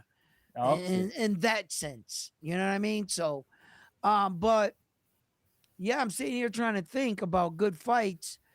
Um, We're gonna have to pull up the archives. yeah, we're gonna have to go back in. I don't know why, but I'm drawing a blank. Oh yeah, wait Yeah. a minute. Didn't Sauk and Terrence fight 2026? That was an upset, supposedly. Yeah, but that was last year. We're No, counting was it from in this this year. year? No, No, that was last year. 2026. When No, did they because fight? December. Oh, they Rem- fought in December. That's why it's so Yeah, the close. first Okay. card of the year was Matias versus Dalton Smith. That was the first one, January 10. Okay. So from that on is where we're coming now. From Yes, January 10. exactly. It has to start from January. Exactly. Yep. oh, Oh oh, no, that just or reminded me. Do you know Loki put the number one Taney as the number one glass chin? Or Edward, did you see the Elijah Pierce fight? He got absolutely starched. Starched. Yo, wait a minute. Shakur Stevenson versus Tio. that was this year. That That was was a the Yeah, master second. class. that That was was the this sec. year. Yeah, the second core of the year, Yeah, Yeah. January that was twenty that that second. was that was a master class on Shakur. Oh Master Yeah, my but god, class. I yes, wouldn't put that fight of the year because there was no ebbs and flows. It was just all Shakur the whole fight. yeah. Right. The same Right. with Like Right. Tio Right. didn't show Right. Ochaki, anything Right. Right. different. the same with Ryan, the same with like they did all the work, but their opponent was shut down. So that's why wasn't a back and forth action like Mhm. Vargas and Martinez or Rosser and This is, Hidioka. You know, a lot of people get confused when they think fight of the year. Then they say, "Oh, Haney. What about Haney's win over Brian Norman?" I'm like, you could have two. no, You could have two like low skilled fighters that perform fight of the year because yeah. it's just action packed, exciting. Knockdowns, maybe knockout in like the final 10 seconds or something. How far in weight division is Serrano far and from Bungar? How many? I'm Bumgarner. not real Bum fluent with isn't the isn't women's division. Bumgardner Isn't But how far are Baumgartner they? lightweight? Yeah, So she's I'm asking the 130. I'm asking So the person in the Serrano's chat. Serrano, I think, is at 26. Yeah. Mm. Max out. My last, I Let's So don't just like female boxing. so no. that would be a doable fight, more doable than Clarissa Shields and Bungard, right? You know, I mean, look, women's boxing, it is what it is, guys. I support my women boxers. I watch them when they come around to support, but I don't really follow it as much. Um, women's boxing still has to grow. It has to grow, and it needs to get bigger because when you look at the women's heavyweight division, for instance, right now, Clarissa Shields, when she won the world title, there was 15 women in the whole entire division. The whole world. The entire division, there was 15 women. Now today, there's 50 women today in the entire division. 50. So you don't have enough competition. Like, when you win a belt right now, like for instance, Abdullah Mason, he wins a belt at 130, 135, right? Okay, let's just I think right now, let's see. Okay. 300 around. No, So no, like no, more. no, no, no, no, no, no, brother. You're way off. Okay, hold on. Let me just do this. Let me do this, brother. Abdullah Mason, okay, right here. Abdullah Mason is the WBO champion 135, right? There are ¡Qué diablo! 2,624 registered fighters in that one division. Damn, I was way off. Way off. 2,624 registered fighters. I was There is 2,300 off. 50 women in the entire division in That's fucking what I'm women's saying. heavyweight. When it That's what I'm first saying. started, there was 15 women. So I can't really deem her to be, but for what she's working with, her era, there's just not enough women, and you're the best. Okay, give you that. I gotta give you that. But the women's boxing can't hold like compete with like there's just our divisions are Not too enough. far. Yeah. When And you have for me, 2,600 guys, like I tell people quickly say, let's go back to a one belt era. We'll fix boxing. No, you'll destroy it. We've yeah, come too far. There's 2,646 guys in one division with four belts for 2,600 guys. It's not enough belts, buddy. yeah. In You know what I mean? female, 4 belts is way too much. Too much. It makes them look like honorable champions. When out Yes. of 15 women, you beat four, that means 11 female. Yeah, I Jeez. know. They 11. should short. They should short the division, make Bro, it less. if you Yeah, I don't beat know. one woman, you beat a third of the population. If That's you beat right. one woman, you beat a third of the division. Just one. That's crazy. You don't, you know, we're not on the same level. Hey, Ask my Catherine says he loves the way he sleeps after a Clarissa fight. yeah, And you because you never see the whole fight. yeah, It goes, you turn it on, Clarissa's fighting. gun. It's, I don't know. I don't like to see two female throwing punches. I don't like it. I don't know why. I no, don't attract me. Don't no, I draw me can't. to watch it. That's I gotta me. disagree on that. That's me. I've You know, seen that's me. some good female fights, okay? Some real barn burners, okay? I've Yeah. seen like, Sky Nichols, and I look, I've seen some really good female Oh, fights. And I'm then bleeding. I Bumgard can't. Bumgard is not that bad. Bumgard in that last fight she had with that She's girl, pretty. that them girls were fighting. Though that was real female boxing. So if the boxing was like that all the time, I wouldn't have a problem with it because It, those girls can fight, right? Bumgard will kick my ass, and she'll probably kick your ass, Malasa. So you better watch what you say yeah, about that's her, what. That's the other right? part. I don't like Don't to run see to them Bumgard. bleeding. All Don't run that to stuff. I Bumgard don't like in the it. gym. Okay, now, once upon a time, there was this MMA fighter, right? Ronda Rousey, Yes. and she lost her mind. She started to go around and make these outrageous claims Yeah, I that know. she could beat men and that she I could beat a know. guy in a boxing match. and all this other shit, right? They lose their So mind. the world was this close to putting Ronda Rousey in a ring in a boxing match Oh my against some god. other fighter. I forget who the guy was, right? And they wanted to see Ronda Rousey fight a guy to see. And Clarissa Why? Shields, once upon a time, espérate, Malasa, Clarissa Shields, once upon a time, was campaigning to fight Minute too. I remember that. You want to know what ended all that? Everybody was about the fucking people, supporters, sponsors were going to get behind it, I and they were remember. actually going to let this shit happen, and they were going to televise it. One man tweeted out a tweet. He didn't say anything. He put out a tweet, and it stopped everything. And that man was Michael Jordan. Michael Jordan has nothing to do with combat sports, and he texted the most. He said, "Bro, I am not gonna pay for a man to punch a woman. That's called domestic No. violence." Yeah. He said, "Whether it's right or wrong, whether she can beat him or not, I am not gonna lower my moral standards as a man and think that it would Exactly. be right to punch a woman in the face." And Michael Exactly. Jordan left it like that, and that shit fell apart. Acho. They never said another fucking thing. Michael Jordan said that to he said, "I'm not paying to watch a man punch on a woman. That is domestic violence." Oh, And he said, "I don't care if she could beat him. I don't want to see that. And I don't want to send that message to my kids that it's all right to start punching women in their face. Just because the women, listen, we as men, we have to have common sense.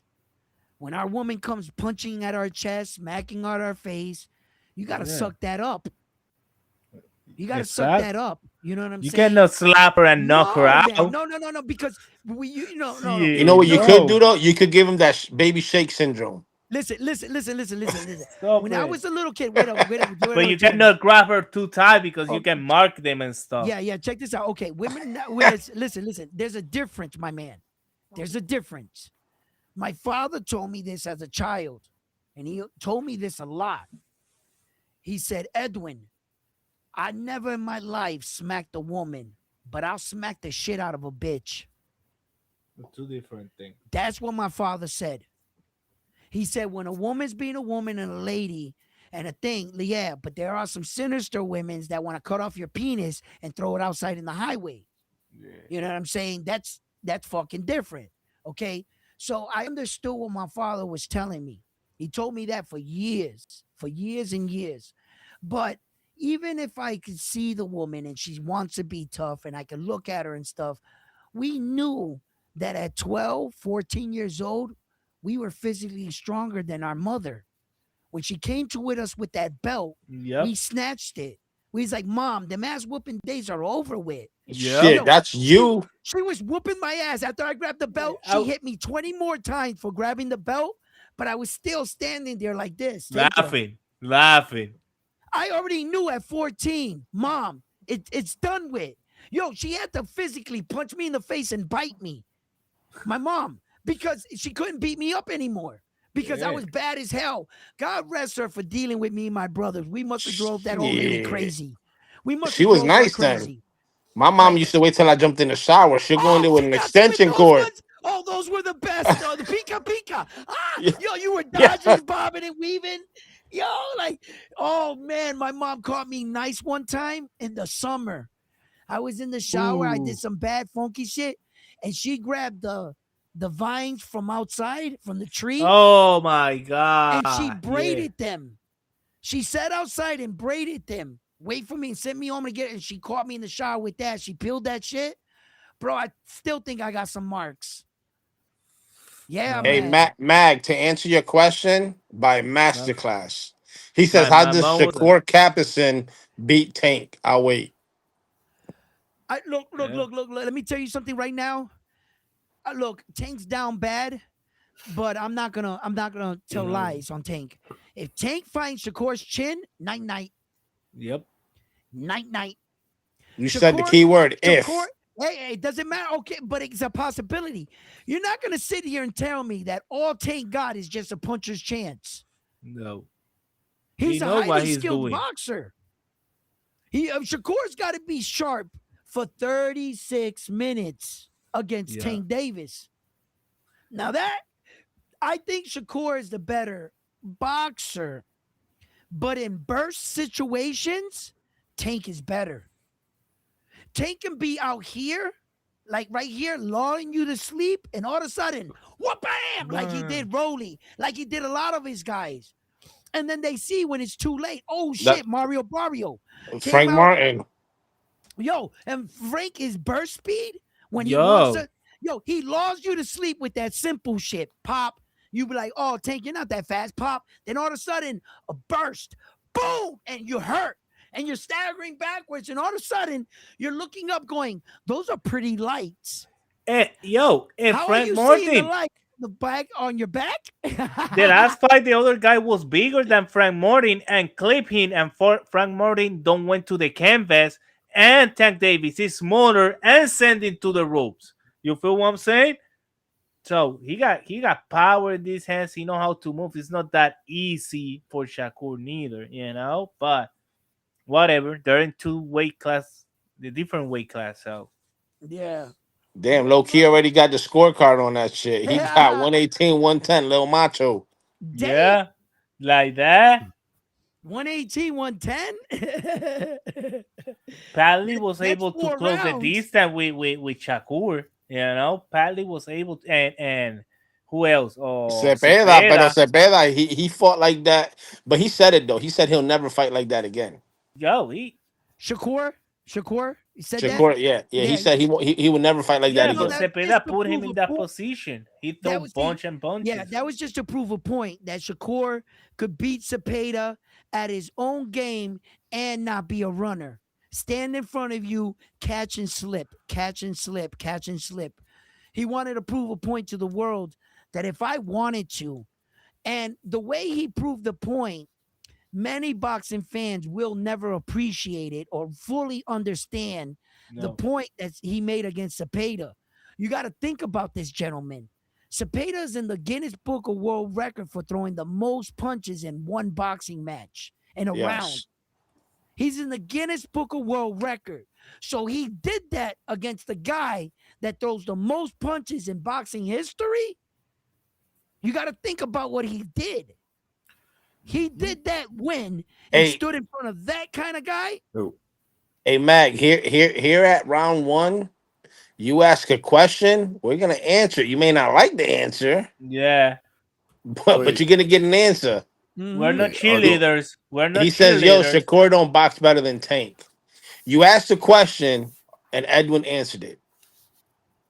You may not like the right. answer, I but got it response. is what it is. I've got response to that mag. Um, do you think Shakur would lose what most of the rounds against Mario Barrios like Tank did when he moved to 140? Hell no. Hell no. Exactly. There's your answer. There's your answer. Hold that. Oh, shit. Yeah, that's a good point. Good one. Mm. Good Next. man. Next. Yo, yeah, I don't think he does. I don't think he does. He's saying Tank is a better boxer than Shakur. Okay, that's your A opinion. boxer? No, yes, Boxer, no. I think Tank's a good fighter. yes. Rather than boxing, I think that Shakur boxes exceptionally well. Shakur's footwork is better than Tank's. For Shakur's catch and shoot is better than Tank. Tank got a better uppercut. Tank's got better power. Tank's got equal speed in one burst. Shakur got speed with both hands. Shakur can switch from right to left. Um, Tank, um, No, he's Tank is Tank is the Nemo champ. no, Tank is calculated. yeah. And he He's weighed. he waits. He waits for his moment. He breaks you down to he got you where, but it's all calculated. He broke Rolly down to where Rolly was at. He check hook Rolly, dropped him. He put all the fighters. He put Frank the Ghost Martin right where he needed him, and but it's all due in part to his boxing skills. Tank, the batter, the pressure he puts on you, that's his game plan, and he executes it. Tank, but he's not a better boxer than Shakur. No, Shakur is a purer boxer, a better purer boxer than Tank, hands down. Hey Mac, Fighting we with both appreciate the hands, sub. you know what I'm saying? Like fighting with both hands and shit. Tank's Shakur is better than Tank, yes, but Tank's a good thinker. He's got good ring Yeah, but IQ. He's got good bursts, good power. The only What thing he scary about Tank is what that he he'll lacks let in you think. boxing, what he lacks in boxing, he makes up for it in excitement. Go ahead. The thing about Tank is that he'll let you think you're winning the fight until you're not. Prime example is what he did to Frank the Ghost Martin. Yep. Frank the Ghost Martin thought it was a coast ride till it wasn't. You know what I'm saying? Yep. Same thing with Rolly. Rolly was putting paws on him, and next thing you know, he got caught with that uppercut. Fucking But Ryan Garcia. Ryan Garcia was pressuring him till he got caught with that body shot and no mas. right. So it's hard to say with Tank because Tank is one of those fighters that you'll think he's losing and boom, he'll shock you. Right, right. Very But explosive. Yeah, he's explosive. Shakur won't make that mistake. Shakur's That's more where strategic. He's more correct. strategic in his approach and he's more accurate with his punches. Overall, he's going to land more and he's harder to hit. He's one of the fewest guys that get hit. And the art of boxing is to hit without being hit. So if he statistic wise is doing it at a way better level than Tank, it would spell out he's the better boxer. Just by their statistics, would you would be able to read that. But by an eye test, I know that he's a better boxer. But Tank makes great adjustments. And you got to understand that Tank's been in different situations so far. Well, not so much no more with the fight with Tio, because Shakur just matched him at 140. Because the same Tank that fought Mario Barrio at 140 was not the same Tank at 130, 135. He was a lot heavier. He looked like his cheeks. He had like a beer belly, like Tank. Like he was fat as hell. But remarkably, his twitch like muscles and that burst, yo, that shit didn't slow down. Tank wore that weight well, very, very well at 140 against Mario Barrio. But you see, he was more preserved and reserved in his attacks. He couldn't just let go at that weight. Tank's No. too small. He was 5'5". You know, he's just too small, but he proved that he can still move at 140. But it was a different fight. Shakur adjusted to 140 a lot better. When he fought Teal, that was a masterclass. He Yeah, still moved like Shakur. he He got looked like, height. yeah, yeah, he's got height. Hey, Exactly. Loki wants to know will you be on the Haney voice later? Bill Haney's gonna be there. The Um, cheerleader boys. You're going to the cheerleader boys, bro. uh, The last three times I missed Bill. He was on the boxing voice, but I was going through a situation in my life. You know what I'm saying? You guys know what it was. Yeah, Don't yeah, yeah, please yeah, don't yeah. say it. It's all good. I've been working through this, so don't bring it up. So like, um, when I got on, I saw Bill on. I wanted to get on and talk to him, but I just been waiting and stuff. Let Bill go on his little tyrant rants and shit, and I'll catch him. I'll catch his ass one day. We'll talk because I got a Ma- lot of questions for him. You know what I'm Mag saying? says, this my thing about Tank. If he had Shakur and Devin's height, he would fight differently. Facts. Yeah, but he Hell yeah, doesn't. hell yeah, but he Yeah, does that's it. that. So But he that's why does it. he's in 135, and people want to Yeah, know. I want to see Shakur yeah. 147, bro. Actually, Actually, Tank. I can see Shakur going even down lower to 130. No, no, Yeah, Tank no. go down to 130. You Yeah, might have that's what had I'm it right saying. if you said Tank 130. If Tank actually goes to his natural weight, He can dominate the 130 even right now. He's 5'5", bro. He belongs in 130. He's just fighting bigger guys in bigger weight divisions just to prove a point that he can do it. But it's not like Tank was gonna dominate the 140. Like Tank wasn't gonna fight Sabria Matias and the rest of the big 140 dudes. No. I think that Shakur Stevenson, out of all the 140 guys, he fought Tio and beat him the best. I'm not sure if Tank does that to Tio, but maybe he might knock out Tio. Because Tank Tank fought taller guys his whole life, and he's real slick with that uppercut. He'll find your Yeah. chin from anywhere. And So if you're Theo was taller than five Tank, seven, five you're six, in five trouble. seven. If you're taller than Tank, you're in trouble. But if you're the same height like Isai Pitbull Cruz, Tank couldn't get underneath Isai for that uppercut. Every time he threw it, he was hitting the top of his head coming up. His head was right here. It's not where his jaw was supposed to be, where Tank is accustomed to throwing the punch. That's why he couldn't find Isai's jaw. Because for the first time, Tank was the taller fighter in the ring. When's the last time Tank was the taller fighter in the ring? Low key ain't shit. So Makes that's sense. why he couldn't fight Esau like that. Low key ain't shit. Hey guys, Matt, when's the Canelo card supposed to be happening? September. September. Do At you know? least that's Is what there they. any news on what they're planning on putting on the undercard on that? I know it's going to be Mexico versus the world, but Nothing yet. They don't even have an. I don't. Who's he supposed to be fighting anyways? uh, weren't they trying to line up in Billy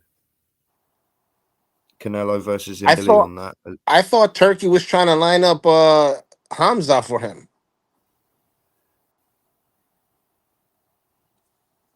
What you That's mean? what I thought.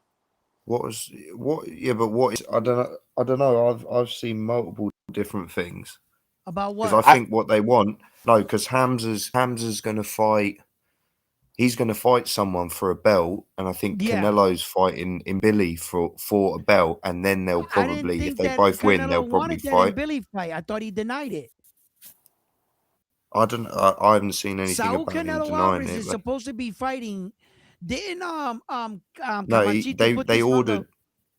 Oh, they ordered Sorry, go it. on. They Really? ordered no. They ordered Iglesias first, didn't they, versus Canelo, and Canelo Right. didn't want none of that. He And didn't then I want that. think someone else, either they've ordered in Billy versus Canelo, because Canelo's like mandatory for all the sanctioning bodies. Yep.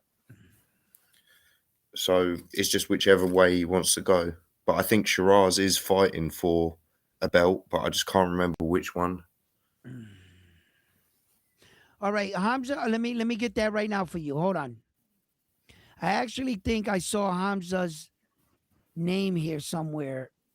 Uh, I think it was on the other one, on the other website. I'm gonna have to go back and check that shit out here. Schedules. Yeah, Oh, this is not so it. something's just come to mind as well. Since all the champions at 130 are going to be busy, and the Canelo card is in September, Yep. I wonder, because there's been some. Have you seen Stephen Fulton's talking about fighting? He keeps basically saying he wants to fight Navarrete. Really? And to be Stephen fair, I Fulton think wants to that's a fight Navarrete. yeah, yeah. Because I'll tell you Stephen one Fulton's thing. gonna get knocked out. No, yeah, but you would think that, wouldn't you? But Stephen if Fulton you will watch get his fights, washed by Nah, Stephen Vaquero. no, Fulton's a good no, mover. Frontline. no. He's a good mover, good Yo, counter puncher. He's got Who's speed. Vaquero, El Vaquero will knock him the fuck out. All right, you yeah, say that. yeah, but Wh- frontline. What's Who's up? who's who's also an awkward pressure fighter with heavy hands? Brandon Figueroa. Right? But Ben, oh, Yeah, no, no, no, no, no, exactly. no, No, no, no, no, no, no. no. I know He what you're going beat to him say. They're twice. different, He beat him but twice. he's seen that awkward, weird pressure style. Not like Navarrete, oh, granted, but I think that's a very You, interesting fight if they ever made that. the difference between the Heartbreaker and Vaquero is the Heartbreaker likes to fight inside. That's where he fucked up against Kubo No, with No, with no, no, no, Navarrete. no. Navarrete You is had it an backwards. You got awkward. that backwards. You got that backwards.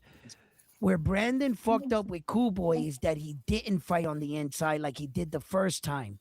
He fought on the outside and he tried to use like this jab and fought longer against Stephen Kubo Fulton, and that was his downfall. Even Stephen Kubo Fulton said, Okay, I "Bro, you did. should You're have right. fought. You should have fight me like you did the first time. You should have went Right. in on the inside."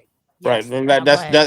That's what that you you're meant. right. You're right. Yes, but with Vaquero, he'll fight you inside and outside and mid range. He'll fight you any style. Yeah. And Vaquero's not like Figueroa. Vaquero will cut the fucking ring off.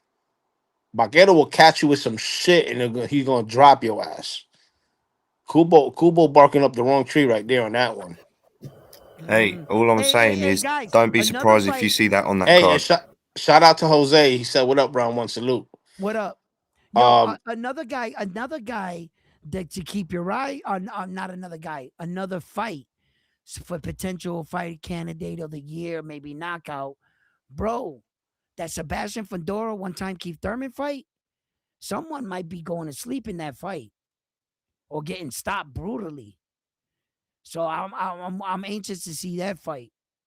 I want to see that. And Moses Atama's gonna knock the shit out of Franklin, I think.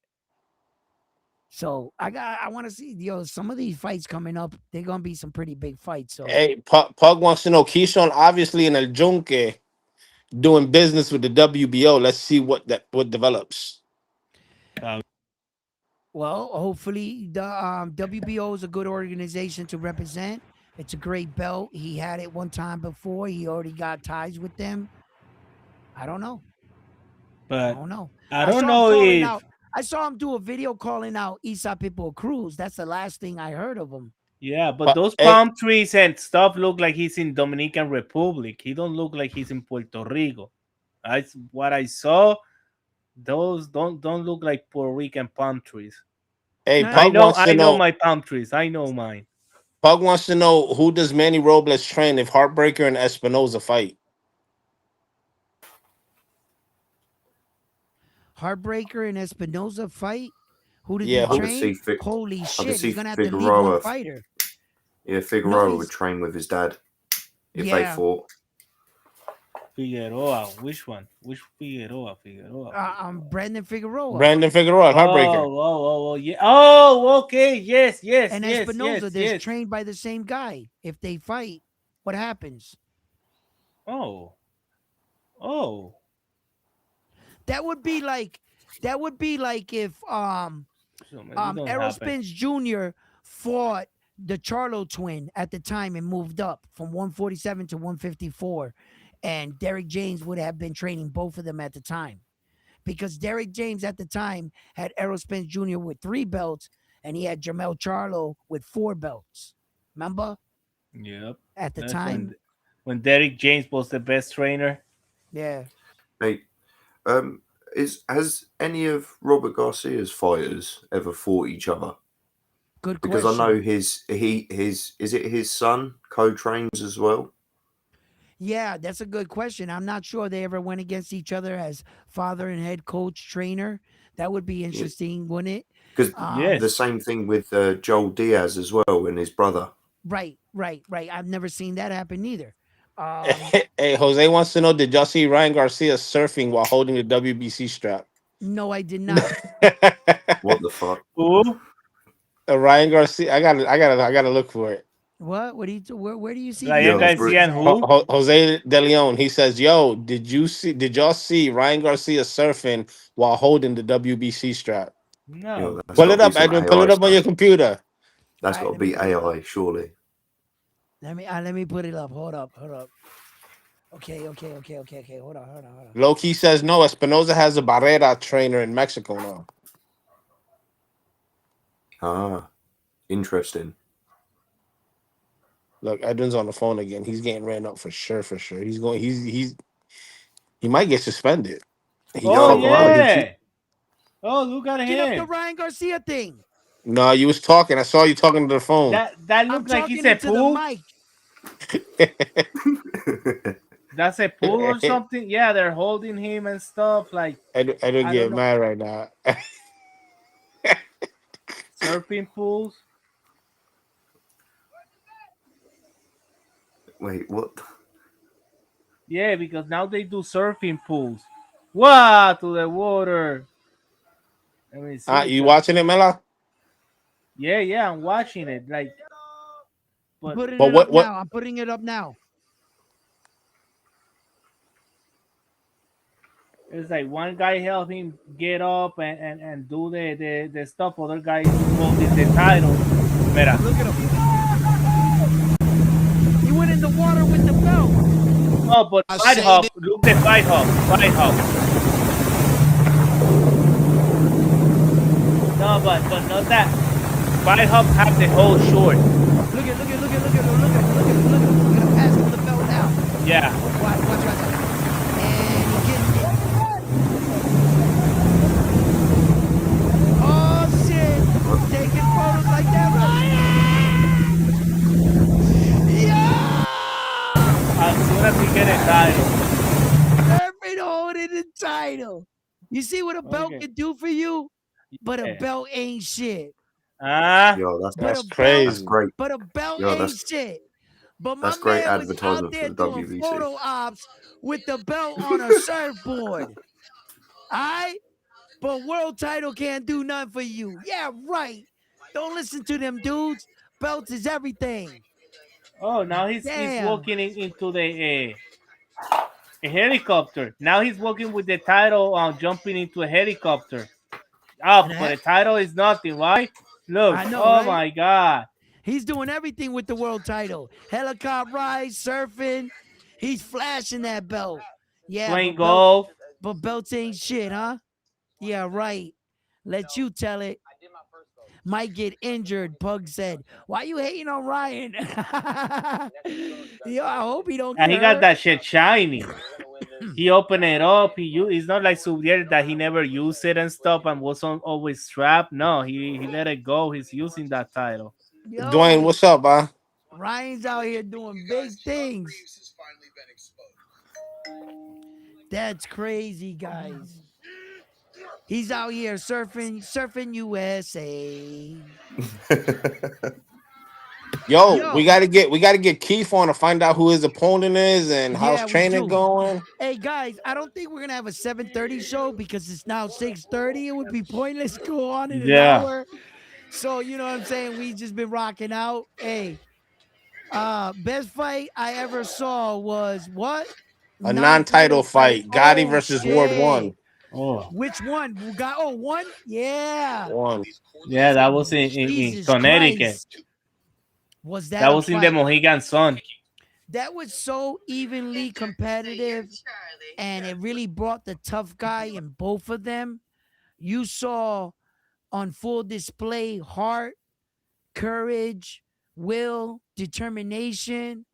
That was a kind of fight that the matchmakers got it right. The first one was for a title because Gotti just won the title from some guy. Yeah, the I, first one was was his second title win, and mhm. was I think the first One one of was the for the best, title. one of the best heavyweight fights I've ever saw in my life. Right, there's a couple great ones. I like George Foreman versus Ronnie Loud. Yo, somebody's TV is blasted. Mela, baja eso. Malasa. My So bad, my bad. uh, Hey, I Dwayne, that was me. You I good like though? I liked it on George Foreman versus Ronnie Lau. Was a very good fight. I also like Tua versus uh what's his name there? The one with the split in his head. He had the part right here. Fucking Ayabuchi. Tua versus Ike Ayabuchi. If you got time, go watch that heavyweight fight. That's probably one of the best heavyweight fights I've ever seen. I liked it. Mike Tyson versus Riddick Bowe. I liked it that one too. There was a lot of skilled, like great fights, but Yo, Mera, yeah, hey, Edwin, that Edwin, Gotti Ward, man, check Jesus. this out, Edwin. Today I went to the attorney, right? I say, attorney, bro, why these people keep bugging with me? And is reading my record. I say, because you are a very bad man. And I just cried. Yeah, He went full that.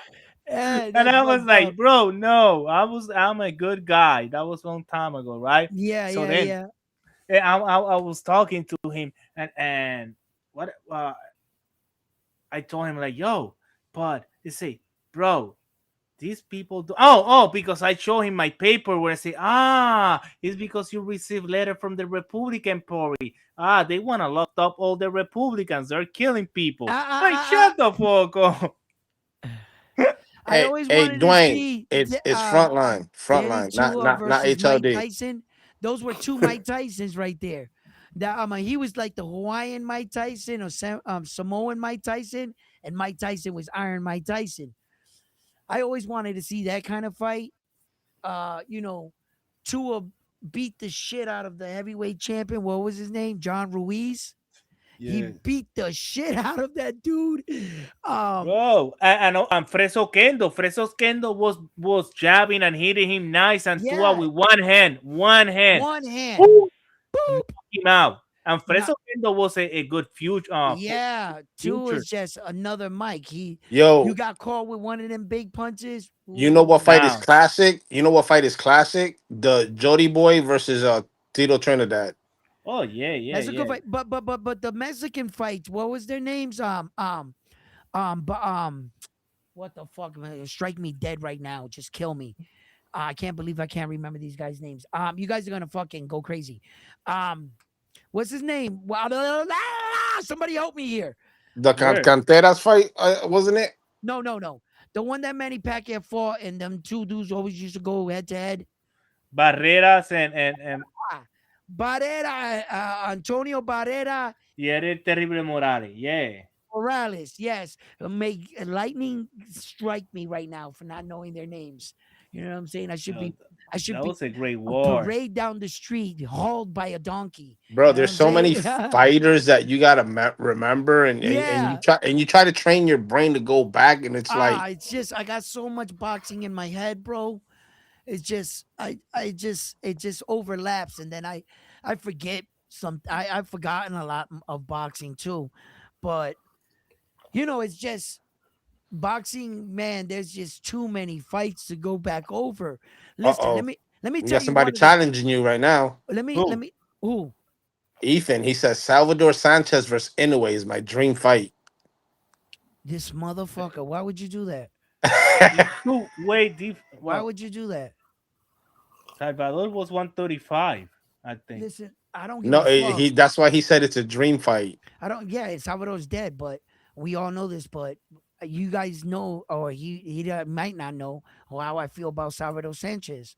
Salvador Sanchez, respectfully, this is my opinion, would have been the greatest Mexican fighter in the world. Now I know a lot of people might get in an uproar because Saul Canelo Alvarez and Julio Cesar Chavez are their guys. But what Salvador Sanchez was doing at a young age, it would have took years to get a guy to develop like he was. And he wasn't your typical Mexico rock'em sock'em No, Mexican boxer. He had real skill. Salvador Sanchez made boxing look simple. Why? One of the key things Salvador Sanchez did before anybody could understand his fighting style, he didn't push his punches. He didn't get lost in the windup. Like when you tense from here to here and then push your punch forward. Salvador knew the concept of touching you, and he knew how to put snap at the end of the touch. It was a technique of boxing. He was far ahead of his time. That technique destroyed my Puerto Rican fighter. At the time, I never would have understand it. Much older, Edwin, I know what he did now. I know how he beat him. I know what he was doing. He was a master.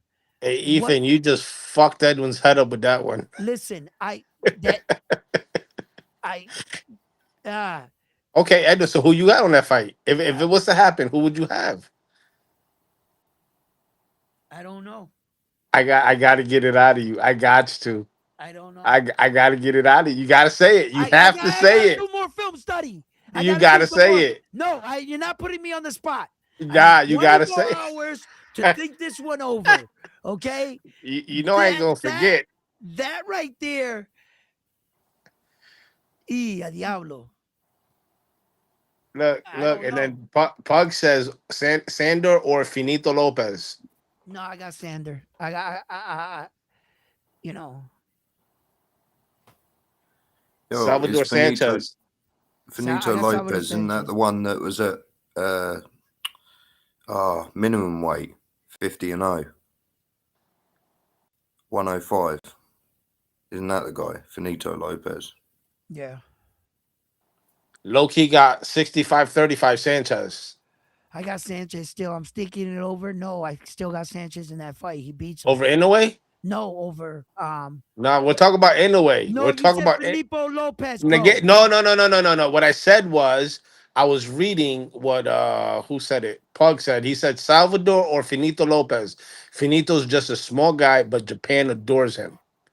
And then Captain said Finito versus Inoue. But I know you got Inoue on that one, but I want to know the answer who you got between Salvador Sanchez versus Inoue. I gotta wait for the weigh-ins. Okay, it says it right there. oh, Wiz ain't shit. Always trying to back yo, you up. Yo, you should have yo, let him fucking. I wanted to hear his yo. answer. Nah, I gotta wait for the weigh-ins. You know what I'm saying? Yeah. He said that was a good one. I ain't never see you get stumped by a boxing question round one.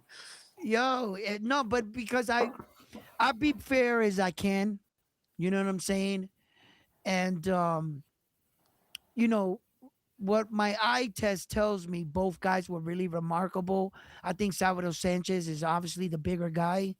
You know, in reality, he's a little bit too big for Naoya in a way. But if, since we're talking about hypothetical, I already put it in my head. They're the same size. Okay. There's no discrepancy. Just let's see them fight. Who would win? Skill for skill. Um, Salvador is not stupid, man. He's not gonna fall for a lot of things Naoya Inoue does.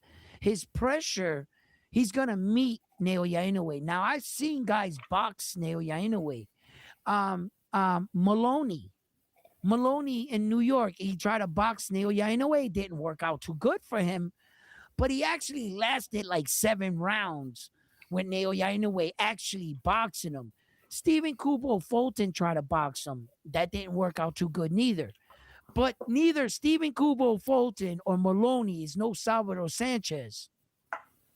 So I've seen them try to box him and he can survive. Salvador's got a great chin. He's been hit by big punchers. Come on, the guy he went against in my Puerto Rican fighter, you know what I'm saying? Had 100% knockout ratio throughout all his title fights and regular fights. And Salvador Sanchez took those punches like nothing. So I don't want to hear Naoya Inoue's power is going to be a factor. Salvador Sanchez got a chin, bro. That's going to, Jesus Christ, would that be a fucking legendary fight? That would be the ultimate fight right there. That would literally be King Kong versus Godzilla. Naoya Inoue coming across the pond with Godzilla and fucking Mexico's King Kong. So who Like, wins? I The just don't fans. know. The fans, yeah. I just don't. I can't call that. I can't call that. I can't. I can't. I So don't so know. so you got Sanchez? I have no idea. No, you're not getting me to say that. Who you got? Come on. Who do you got? Aha! I gotta go with the Latino. I gotta go with the Oh, Latino stop it, here. you little biased Latino. I knew I it was gotta go gonna with the go to that. Latino. If it ain't a Puerto Rican fighter, if he's Latino, it's good enough for you. You know Yeah, what that's it. I mean? At the end of the day, I'm a Latino. Yo, you one biased Latino fan, bro. And yo, that's the one right there. That's him. You know what I mean? But listen, fight fans, I gotta eat. My wife just got here with the food. Thank you for tuning in, chopping up. I had an amazing time. Has it been 15 rounds? It has to be 15 It has to rounds. be 15 rounds with Naoya and Sanchez? Oh, that's not fair. Sanchez is a 15-round fighter. Sanchez is a 15-round fighter. He came up in a different era, different. It built different. He might be in a way, bro. But if listen, Yo, if you should have check just left it at that. He'll beat anyway. That's it. check Cut the show. check We'll this see you out. tomorrow. Check this out. Check this out. No, no, no, no, no. We gotta, if we're gonna be playing Fantasy Island, then we gotta play by Fantasy Island rules. That's all I'm saying. If Naoya Inoue came up in that era in 15 rounds, he would just adjust to a 15-round fighter. I don't think 15 rounds would plague him. I think he would do fine there. That's just kind of like saying, would Michael Jordan be good in this era? Of course he would be good in this era. The league, the eras didn't adjust around Michael Jordan didn't adjust around the era. The era adjusted around him. You understand? He was the elite. That was it. He would do fine here. You put Naoya Inoue in 15-round fights, he would do fine. He's an elite fighter. So I don't think that would play a factor. It would just add 3 extra rounds to fight that would already take place. But Frontline, you'll never get me to Hey, answer that and, question. and, and fuck a wizard because he helped you out by saying you gotta wait for the weigh-ins. So a Hey, wizard, hey, yo, fuck you oh for that wizard, one. you That's my man, oh wizard. Yeah, listen, I gotta wrench that guy up. You gotta give him a wrench. Anyway, he salute came to your guys. aid. Yo, love you guys. Frontline is always trying to catch me in some bullshit. Miss Miyagi, you're the best. You guys have all been the best. Good night, chat family. See you tomorrow. Malasa. Peace.